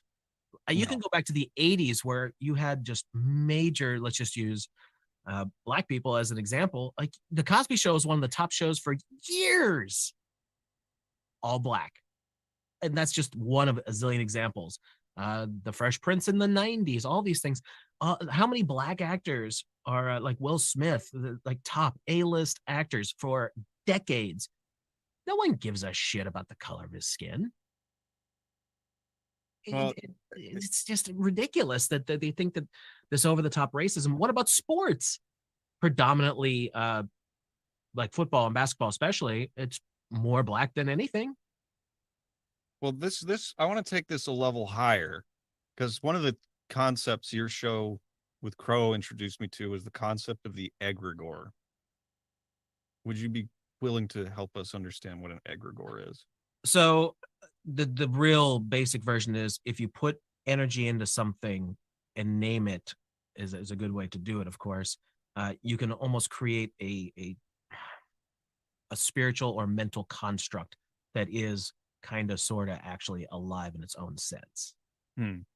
And if you had to give us like one big example of what an egregor might be, what would that be? Well, I don't want to offend anyone, but the modern late. interpretation of Jesus is a very huge example. Interesting that you would pick that one. Let's really Well, just because so many people are Christian, and I'm not saying whether he was or wasn't real or what anyone's belief system is. I'm not talking about that. All I'm talking about is, in the modern day, there is a general perception of a Jesus figure, a character, if you will, that a lot of people in the billions believe in. and this is so what that would be was that just because people believe in it, it has some sort of power. Right. If you want to get into the more spiritual aspect of it, there were people who would do experiments like with Ouija boards and things like that, where they would literally create an entity to talk to. They would just put their mass consciousness. You might have a group of people getting together day after day, and they invented Dave the Spirit, and they would call him Dave and be like, "Hey, we're going to talk to Dave tonight." And they'd ask him, "What's your name?" And the planchette would spell out Dave. And okay, so Dave just became a real thing because enough people were putting energy and the power of their belief, if you want to call it that, into Dave. So Dave is now a real thing to them. That doesn't mean that Wuhan over in China knows about Dave and could tap into Dave. Maybe he could if he found out that Dave's a real person, supposedly. But it's that kind of concept. But Dave isn't doing anything to Wuhan over there. Right. Well, see, that's the thing is like I think what we see that the mass media and I mean I don't mean to just keep dragging it back to Eddie Bernays, but one of the things he talked about was basically training people to think a certain way so that they expect certain outcomes. And so like basically you could, if enough people believe in something, it effectively becomes real because you're caught in basically the stampede. Does that make sense? It's a Yeah. really difficult, smoky concept to explain because it is just massive illusion. But I remember, for example, might as well just talk about 9/11. I remember on 9/11, and I was young, I was what, 7? I remember already like getting into war mode. Even as a kid, I was like, the troops have got to go fight the bad guys. And it didn't matter who it was. It was just like, we've got to get some revenge here. Ladies and gentlemen, we got them. And it was like this like, and everyone around me suddenly got very like, oh, it's like fighting the Nazis in World War II. Like, we're heroes. Right. I don't mean to denigrate any veterans, because those of you who know me know I have great respect for what you've done and that sort of thing. But at the same time, egregor creation is, I think, one of the most significant things that occurs in modern mainstream media. And I think Twitter was like a major hub for that kind of thing. Absolutely. Okay. they've got bad guys created in like this concept of the patriarchy, and these people really believe this. It's not that they're blowing smoke up their own ass. Like, no, they really do think that there is the man trying to keep them down, and it's just this is not 1955. That probably was true to a large degree decades and decades ago. It's not the same freaking world, but these people think it is. And again, all this racism that they come up with, I'm not saying these things don't happen. I know that they occasionally do, but it's a small percentage compared to overall. Now, do people sometimes get thrown off by sexual stuff? Like some people aren't comfortable around gays or transsexuals, things like that. Sure. I know that happens, but overall people aren't hateful. Like the general population is not hateful. Yeah. They're, like I said, I think they're a little on the selfish side. They're a little self-centered. We've been fat, dumb, and happy for a very, very long time in the Western world. So anything that kind of goes out of that, they get a little, I want to stay in my comfort zone. That's why we're so easily manipulated, because we do want to stay in our comfort zone, Right. which is why I wrote those 40 points of the elite are fucking stupid, because it's like, you don't ever, in my opinion, if I was a big bad controller of this world, the last thing you want to do is get general society looking up from munching their grass because they're a bunch of sheeple going, "Meh." Yep. Why is this happening? Why is this going? What is going on here? Like a great example again is sports ball. They let the COVID narrative interrupt sports ball. How fucking stupid can you be? So A bad. sports ball is the number one distractor of society. Yeah. Why would you ever, as one of the powers that be, why would you ever allow sports ball to be interrupted? But they did. They did during Covidius Minimus. Going back to the warehouse, like I remember when they started doing that, when they were like, "Oh, well, we're gonna have sports ball games again." And up to that point, like in the break room, there was always a game playing, and everybody was watching. You know, we would come through after lunch and sit there for a couple minutes and watch the score go up and that sort of thing. Sports ball, sports ball, sports ball. But then when they pulled out the cardboard people and stuck them in the stands, everybody in the break room was like, this feels stupid. And the ones of us who are still watching it, we all think that person looks stupid right now for standing there in the break room, with a treat just in front of the TV, watching people in, absurd costumes throw a football back and forth in front of cardboard people while they're tackling each other on the field. They're just rolling all over each other. It's like, okay. So apparently the pandemic didn't exist for the players on the field. No, it didn't exist. They weren't running around with masks on, staying 6 feet apart. Oh no, it didn't exist for the people who kept food on the table. It's like the reality of it. I mean, it's just like only in a world with mass. And here's what I think, Jason. Maybe you can push back on me a little bit, but I think they've spent their wad, man. I think it's like, it feels to me like it is like freaking not going to work the same way. I think that they overstepped their balance. Now, did they get too many needles into arms? Unfortunately, yes. Do we, as the general public, have an accurate number? No. But we do know, because I'm friends with doctors. They tell us stuff all the time. We get information from actual medical professionals. Like, those shots are injuring and sometimes killing people. Nobody wants to say that, though. We're not allowed to. Exactly. We're not allowed to say that. So did they pull off some nasty stuff with this whole narrative? Yes. However, I personally feel that they way overstepped their bound, because people like you and George and all them, like, who maybe weren't quite as conspiratorial as, say, Crow and I might be, you probably realized that if you had doubts about things being manipulated on a grand scale, it was pretty freaking obvious at this point that things were being manipulated on a grand scale, because your brains actually work. Yeah. Yeah. Well, I mean, George knows day one I was saying bullshit. But the reality is, like, now that I'm looking at history, I mean, this is a history podcast, right? So now that I've put on these new They Live glasses and I can see the lies in the modern narrative and in movies and documentaries and things like that, I know how all this works. Why would that not apply to history itself?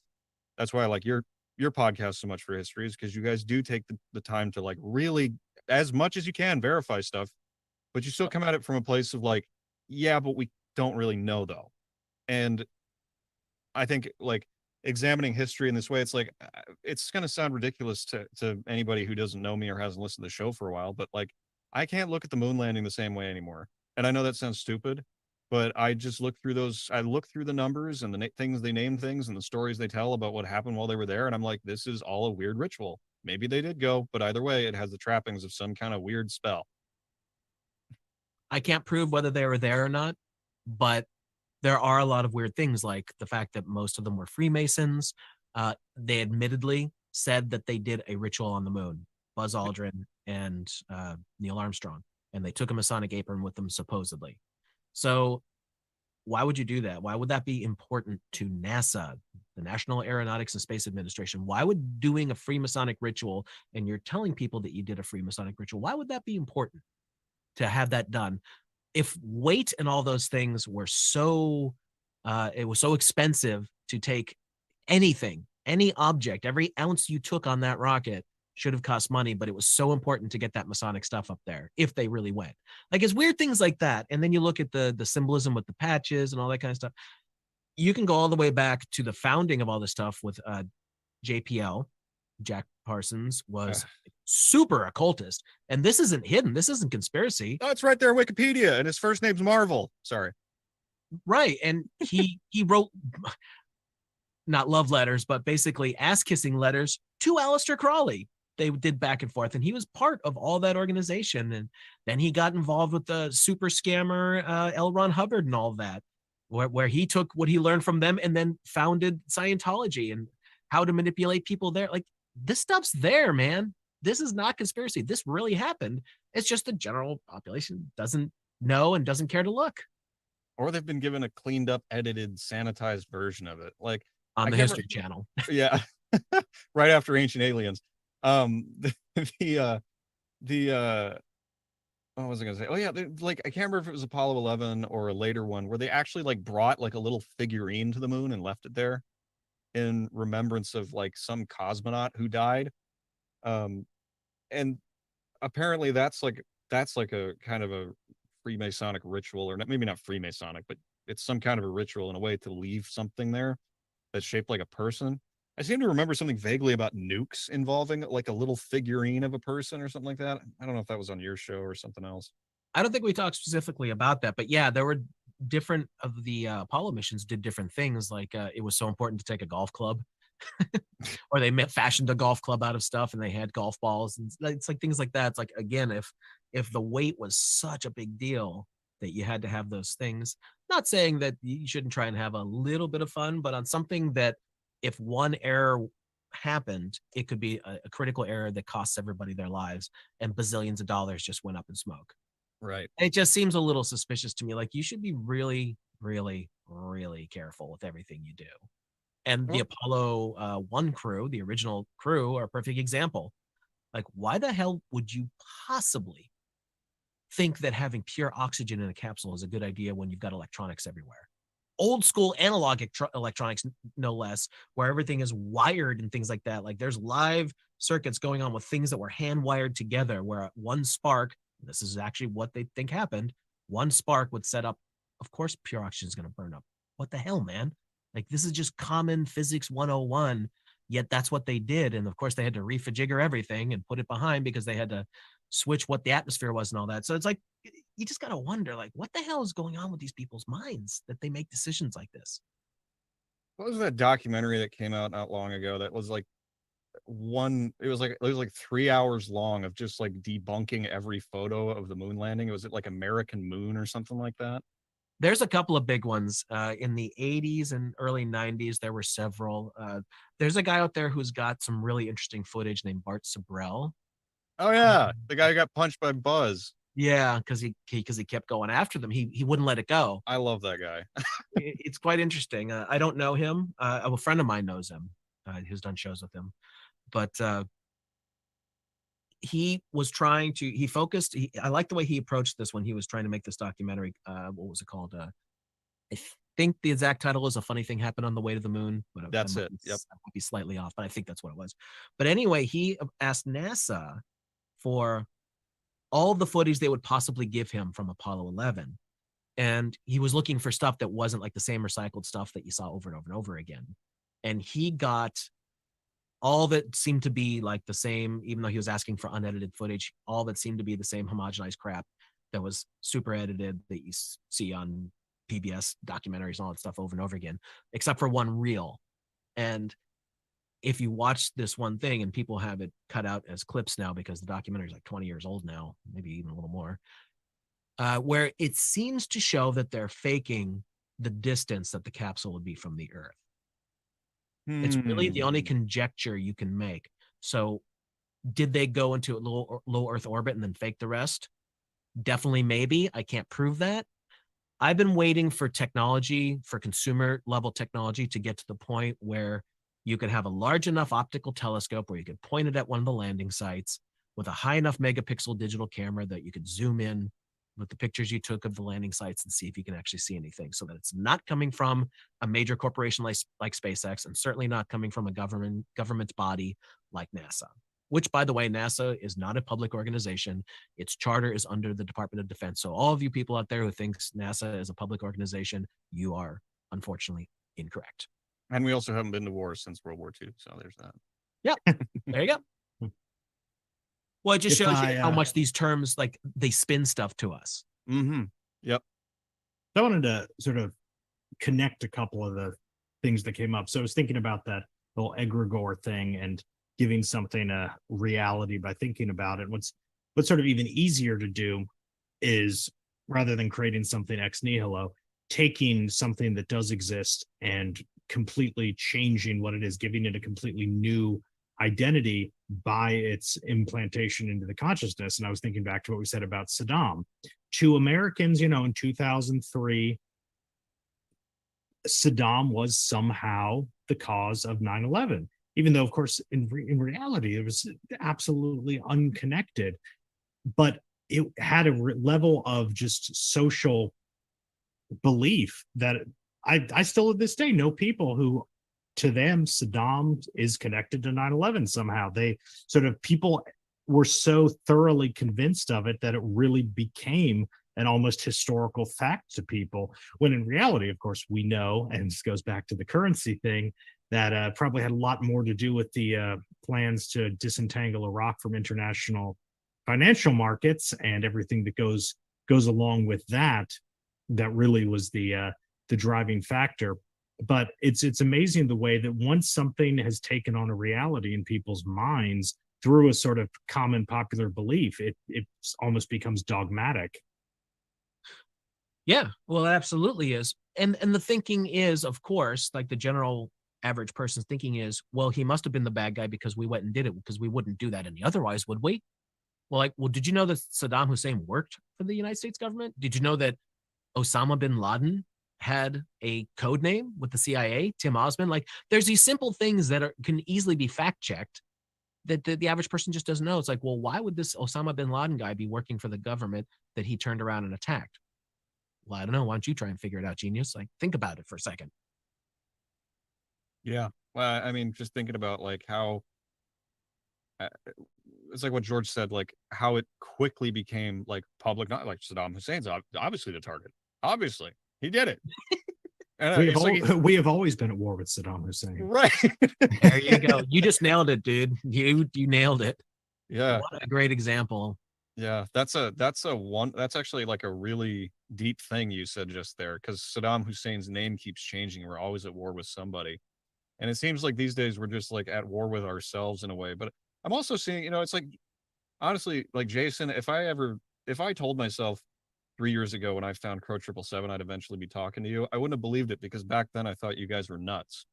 And, and what's funny is I stuck with you. Yeah, I stuck with you guys for 3 years, and I was just like, constantly, you were right about stuff. And I was like, all right, well, I have no ability because I'm just a big dummy. I can't sit here and call this guy crazy or those guys, way too far afield, because they just keep being freaking right about everything. And so it's time to swallow the humble pie and actually start, applying some of what I've learned from Crow 777 to how I do things on my show. And, well, our show, George, I haven't forgotten you. But at the same time, like when you're doing things in this way, it can be a little bit scary to like really stick your neck out there and be like, hey, I'm gonna like get in touch with Jason and I'm going to talk to him. And it was the same way when I first talked to Howdy McCoskey. I was like, this is a big risk. I'm going to like, am I going to ruin my credibility as a person who studies history by talking to a guy who thinks the World's Fairs were like, you know, like, I don't know, recapturing lost ground for some ancient empire? Then I just realized, like, you know, but it's not about like, I think it's a psyop, by the way. right. And if you want to go into that, I want you to go into that. And I'll just stop right there if you want to talk about that. Well, I didn't want to cut you off. Did you finish your point? No. I had one last thing I want to just add with the Saddam thing. And since we referenced it, if people are interested, go read about the Iran-Iraq war and how Saddam received massive amounts of support from the U.S., both militarily, financially. If you want to sort of know what we're talking about there with the change in narrative. That's why Zelensky needs to watch his ass, is what I'm saying. But, yeah, that's another one. I keep telling people when they ask my opinion on that, like, I see so much stuff being thrown at us, like from an information warfare aspect. I have absolutely no idea what is going on there. No. Now, I have a friend in Lithuania.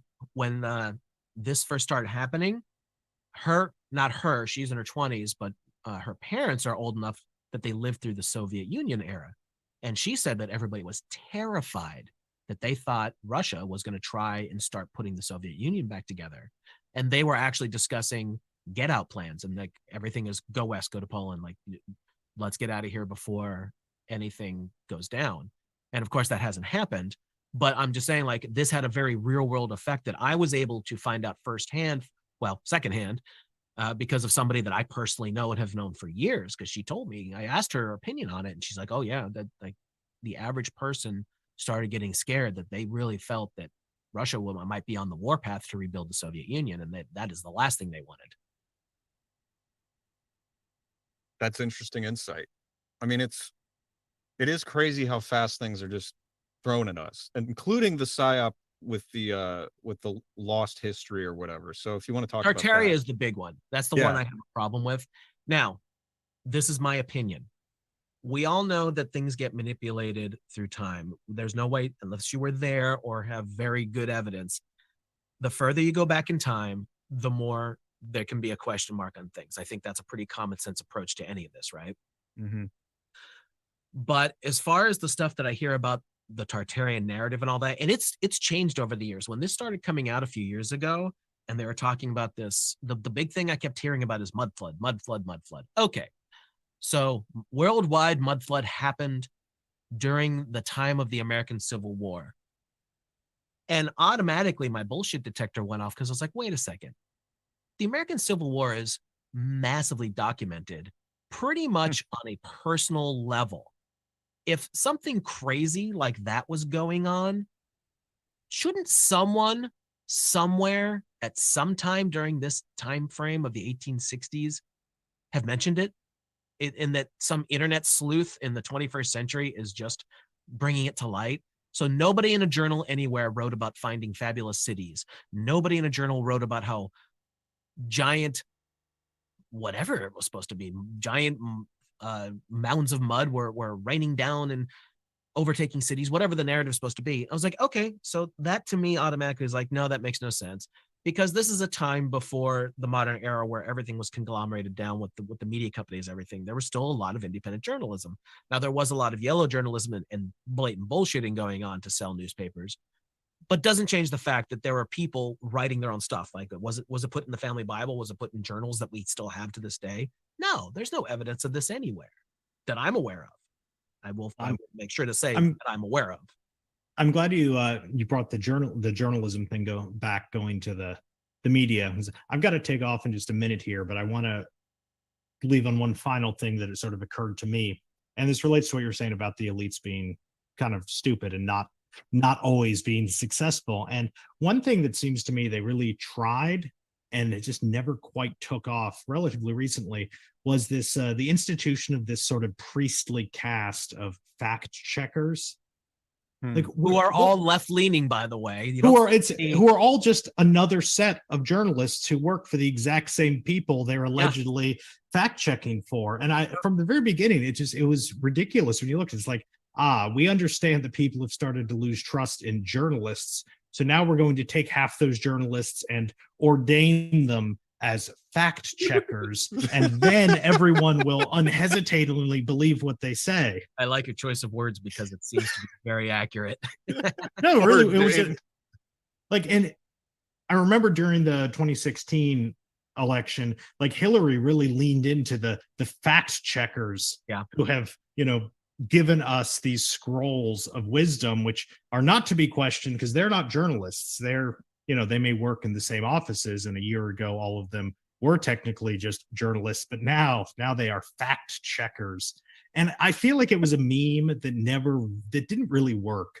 Like, I think they seem to honestly think that people would just now unhesitatingly believe anything that was written first by a journalist, but then had the imprimatur on it from a fact checker. No, that's totally true. And by the way, to finish up with the Tartaria narrative, I live on the North Shore of New Orleans. New Orleans is across the bridge from Lake Pontchartrain. So just to show you how these narratives can get in there, I went to the French Quarter, which is a couple hundred years old.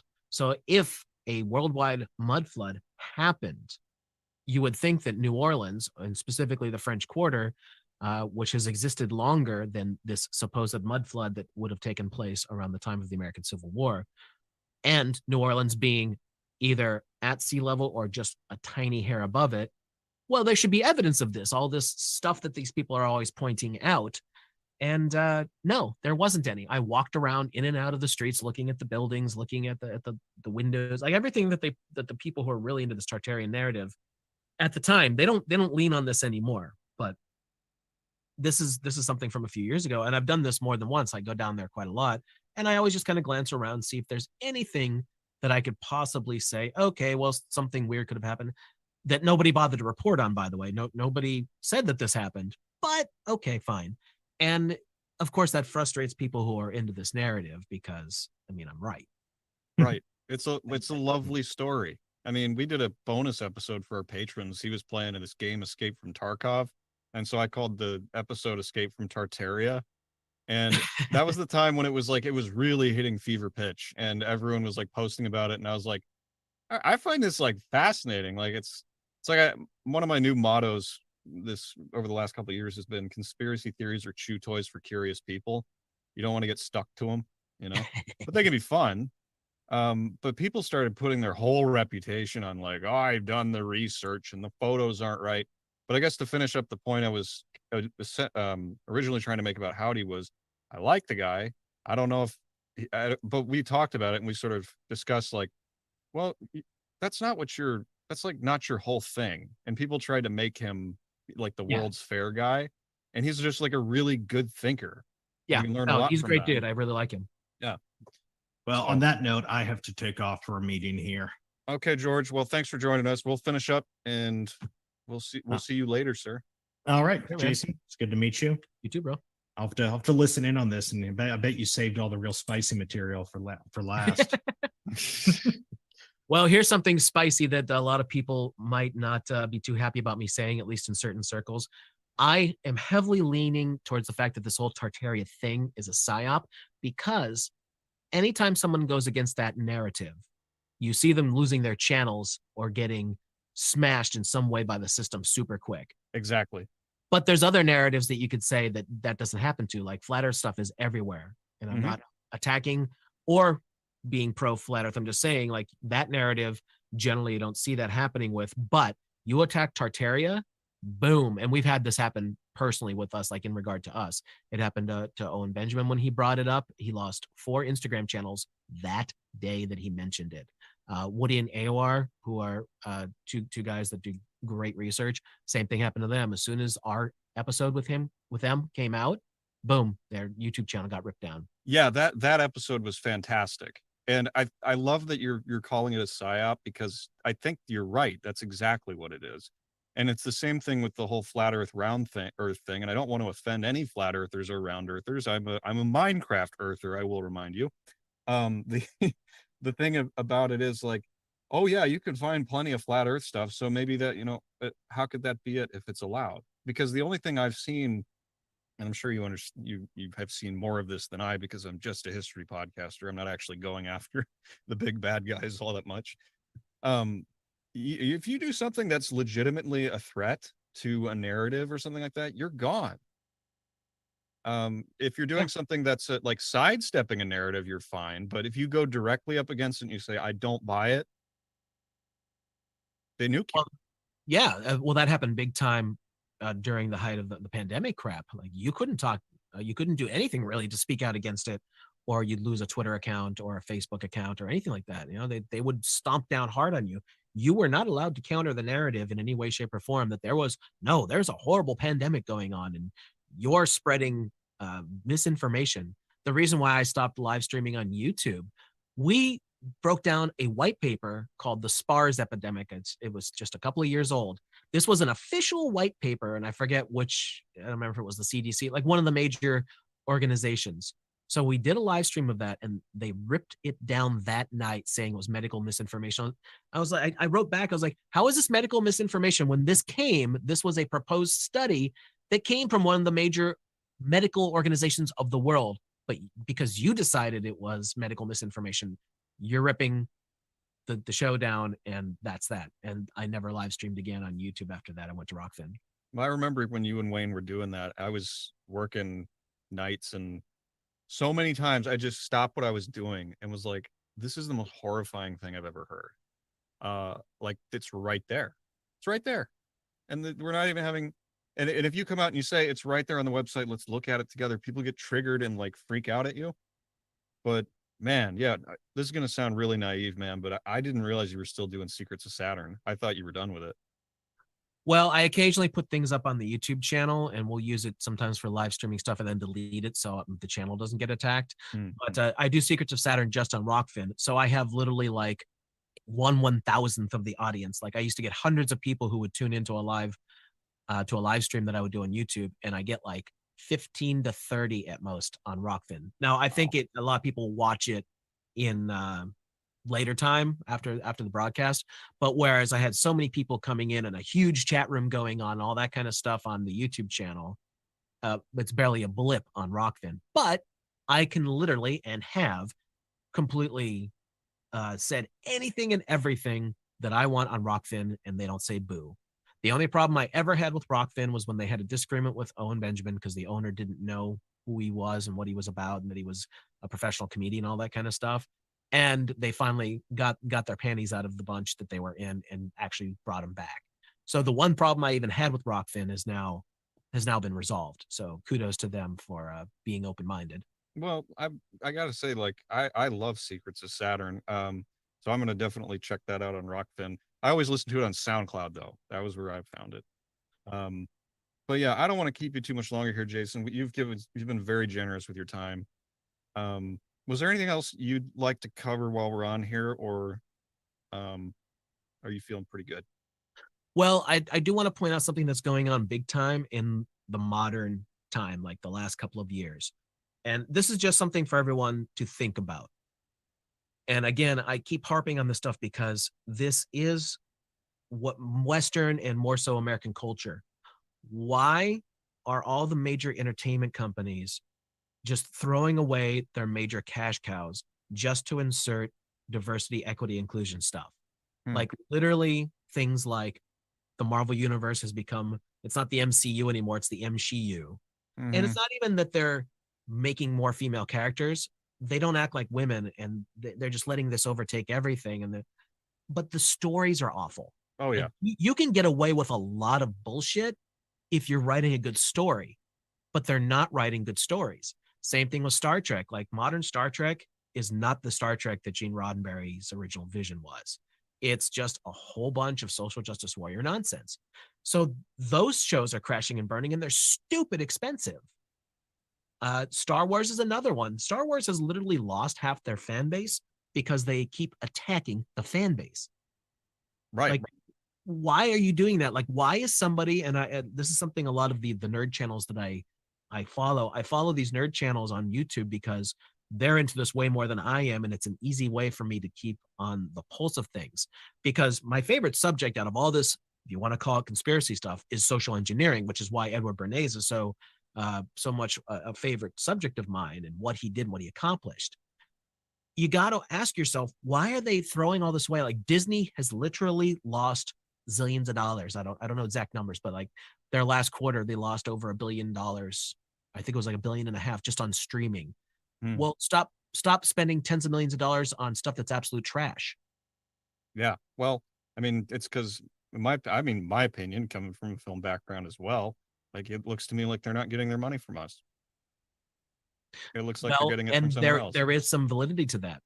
Do you know about things like ESG scores? Yes, I am aware of ESG, but it's like, wait a second. So like, you're going to be this nakedly obvious about it, but what is the point of introducing these like poison pills for culture aside from what you said in the beginning, which is depopulation? That's what I see all of these vectors, all of these major mainstream movements pointing toward. It's like, don't have kids, take the pill, take your antidepressants, get hooked on booze. We don't have men and women anymore. No men and women anymore, castrate yourself because you're brave and beautiful.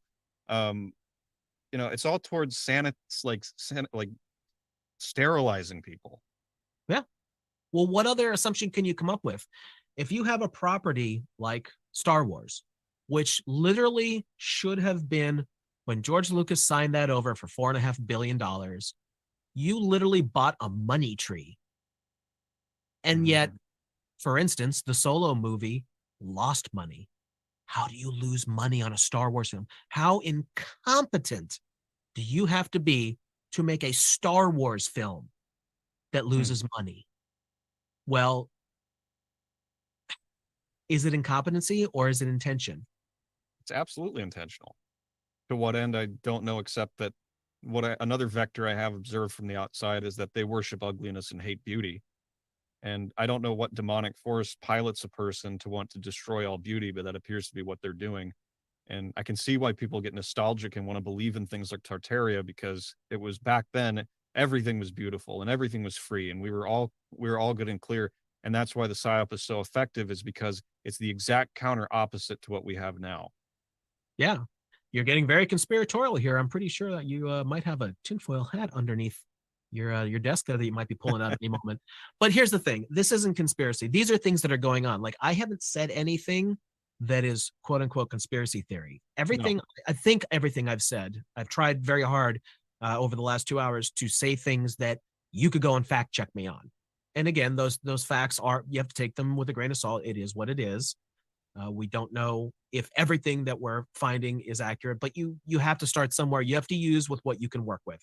Your final product is only as good as the tools you have available to work with. So as far as I know, I have tried to speak things that someone could go through every single statement I made in the last 2 hours and fact check me.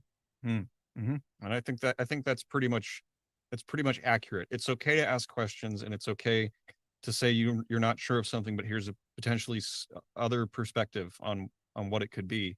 And many times on my show in the past, I've never done a retraction, but many times in the past I've changed and shaped how I speak so that I'm actually being more honest about how I'm presenting the information. But yeah, I mean, it's like it feels like we're almost going to end on a dark note, which I don't want to do, because the thing about it is, like, I feel very positive about the future, because it does feel like the veils are dropping very quickly. Well, here's a good positive thing I can throw in here towards the end. Okay. Do you remember a few months ago, they tried to pull a monkeypox narrative and they tried to paint it as this great, big, horrible thing that was going to follow up after the COVID nonsense? Yeah. It failed, and it failed miserably. All I saw were a bunch of really funny memes that came out of it. People ridiculed it. This is fucking stupid. This is retarded. This is ridiculous. This is not anything to be concerned about. And guess what? The narrative was dropped. Mm-hmm. We've because learned. it was dumb. Yeah. We've learned. I think the one thing I talked about, I just had a couple filmmakers on my other show, and we talked about media literacy. And media literacy is rising. People are beginning to understand that the screen can lie, and not only can it lie, it's usually lying. And the reason Zoomers can, dance circles around Boomers is Boomers don't, I don't mean to sound like I'm classifying everybody the same way, because obviously they're not all the same, but Boomers just grew up in a different kind of world where the TV wasn't lying. It was just your friend, and it wanted to teach you things and show you information. And send you to bed at midnight or whatever. Zoomers grew up in the world knowing that that lying box in your pocket is a window of deception. And if you believe it, you're the mark, right? Right. Now, I would like to say that in general, I think they've overplayed their hand with a lot of the narratives from the past few years. Here's a great way to end on a more positive note. Unfortunately, a lot of people fell for the very large narratives that have been being pushed the past couple of years. But with that being said, I think it's kind of like 9/11. Now, the truth movement, for whatever you want to consider the truth movement, the people who are into crazy conspiracy theories, was very small in the 90s and before. There were pockets, but it wasn't what it became post 9/11. There were so many inconsistencies with the main story, and I don't know exactly what happened that day. But if you read exactly what they tell you, it doesn't make any sense.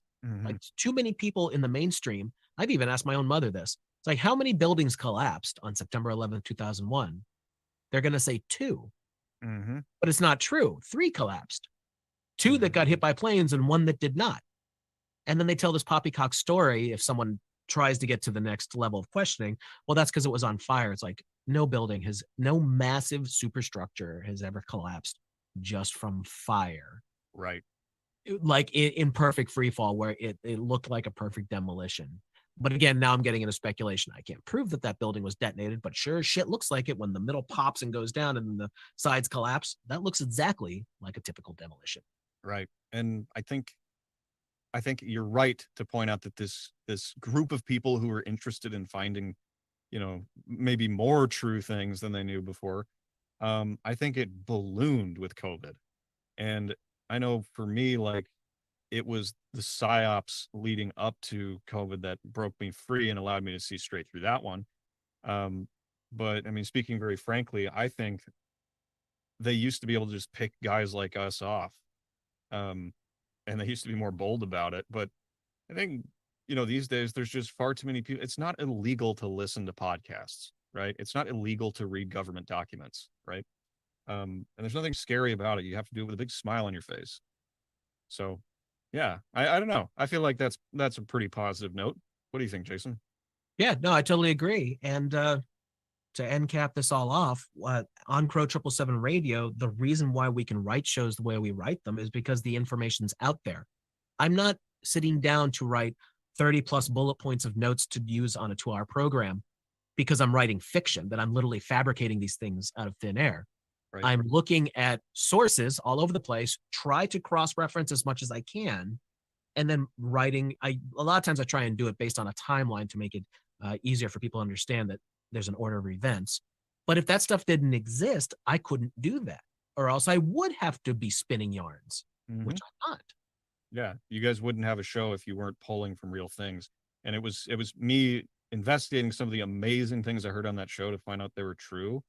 That made me go, okay, let me do my own research on this. And that was another one they tried to run halfway through. It was like, don't do your own research. You're a dummy. Right. Yeah, so okay, no, Jason. Psyop. Jason, I have one last thing for you. One of the things I like to do when I end the show is I like to say, we'll close out and we'll let the sound of blank play you out. And I usually let the guest pick a song. Do you have a song that you like? Yes. The Ballad of the Mighty Eye by Noel Gallagher. I got to write that down so I don't forget it halfway through. The Ballad of the Mighty Eye. Okay. I'm just going to go listen to this for the first time when I edit this. Well, if you don't know who Noel Gallagher is, he's one of the 2 brothers from Oasis who wrote all their big hits. And now that they broke up, however many years ago now, 2009, I think is when Oasis split. He's been doing his own solo thing, and it's still the same kind of music. I mean, he wrote just about everything from the Oasis era. This is off the second album. He calls his solo band Noel Gallagher's High Flying Birds. And I love his music. I always have for many years now, I should say. And that's my absolute favorite. Well, one of my absolute favorite tunes he's ever put out on his solo gig. So check it out. Well, it's going on the end of this. So everybody give Jason your mental applause. We can hear it from here spiritually somehow on some different plane of consciousness. And on that note, we'll close out and let the Ballad of the Mighty Eye play you out.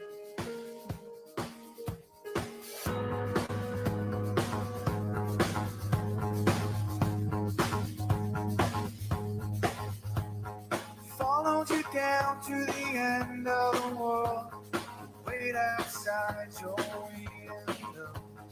Hear the rain, I will call your name. You just passed me by. You put me up like a fly on the wall. You lead a blade where the heavens fall. Give me a sign, you hear me a sigh. You just passed me by. Colors around me are fading away. And I'll be waiting, come what may, I'll find. Yeah, I'll find. Yes, I'll find. Yes, I'll find. Yes, I gotta be the man who won't see it now.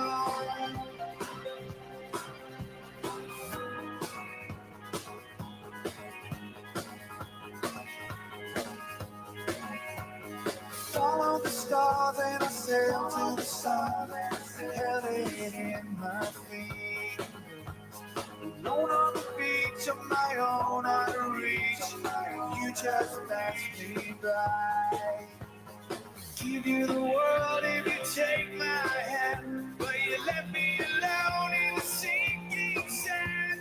Strike up the band for one last stand. You just passed me by. Show me the rules of the games you play. I'll be waiting, come what may, I'll find. Yeah, yes, I'll find. Yes, I'll find. If I gotta be the man who wants to get find. Yeah, yes, I'll find. Yes, I'll find. If I gotta be the man who wants to get down.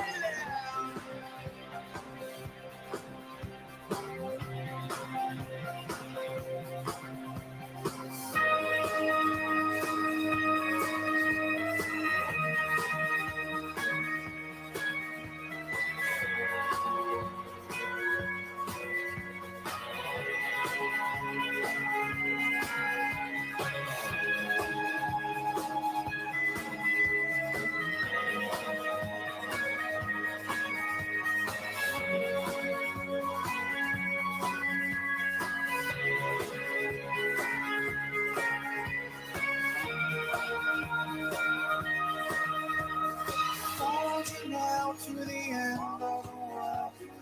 Wait outside your window. Wait outside your window. Hear the rain, I'll call your name. You just passed me by. Every ride I'll be on your tail.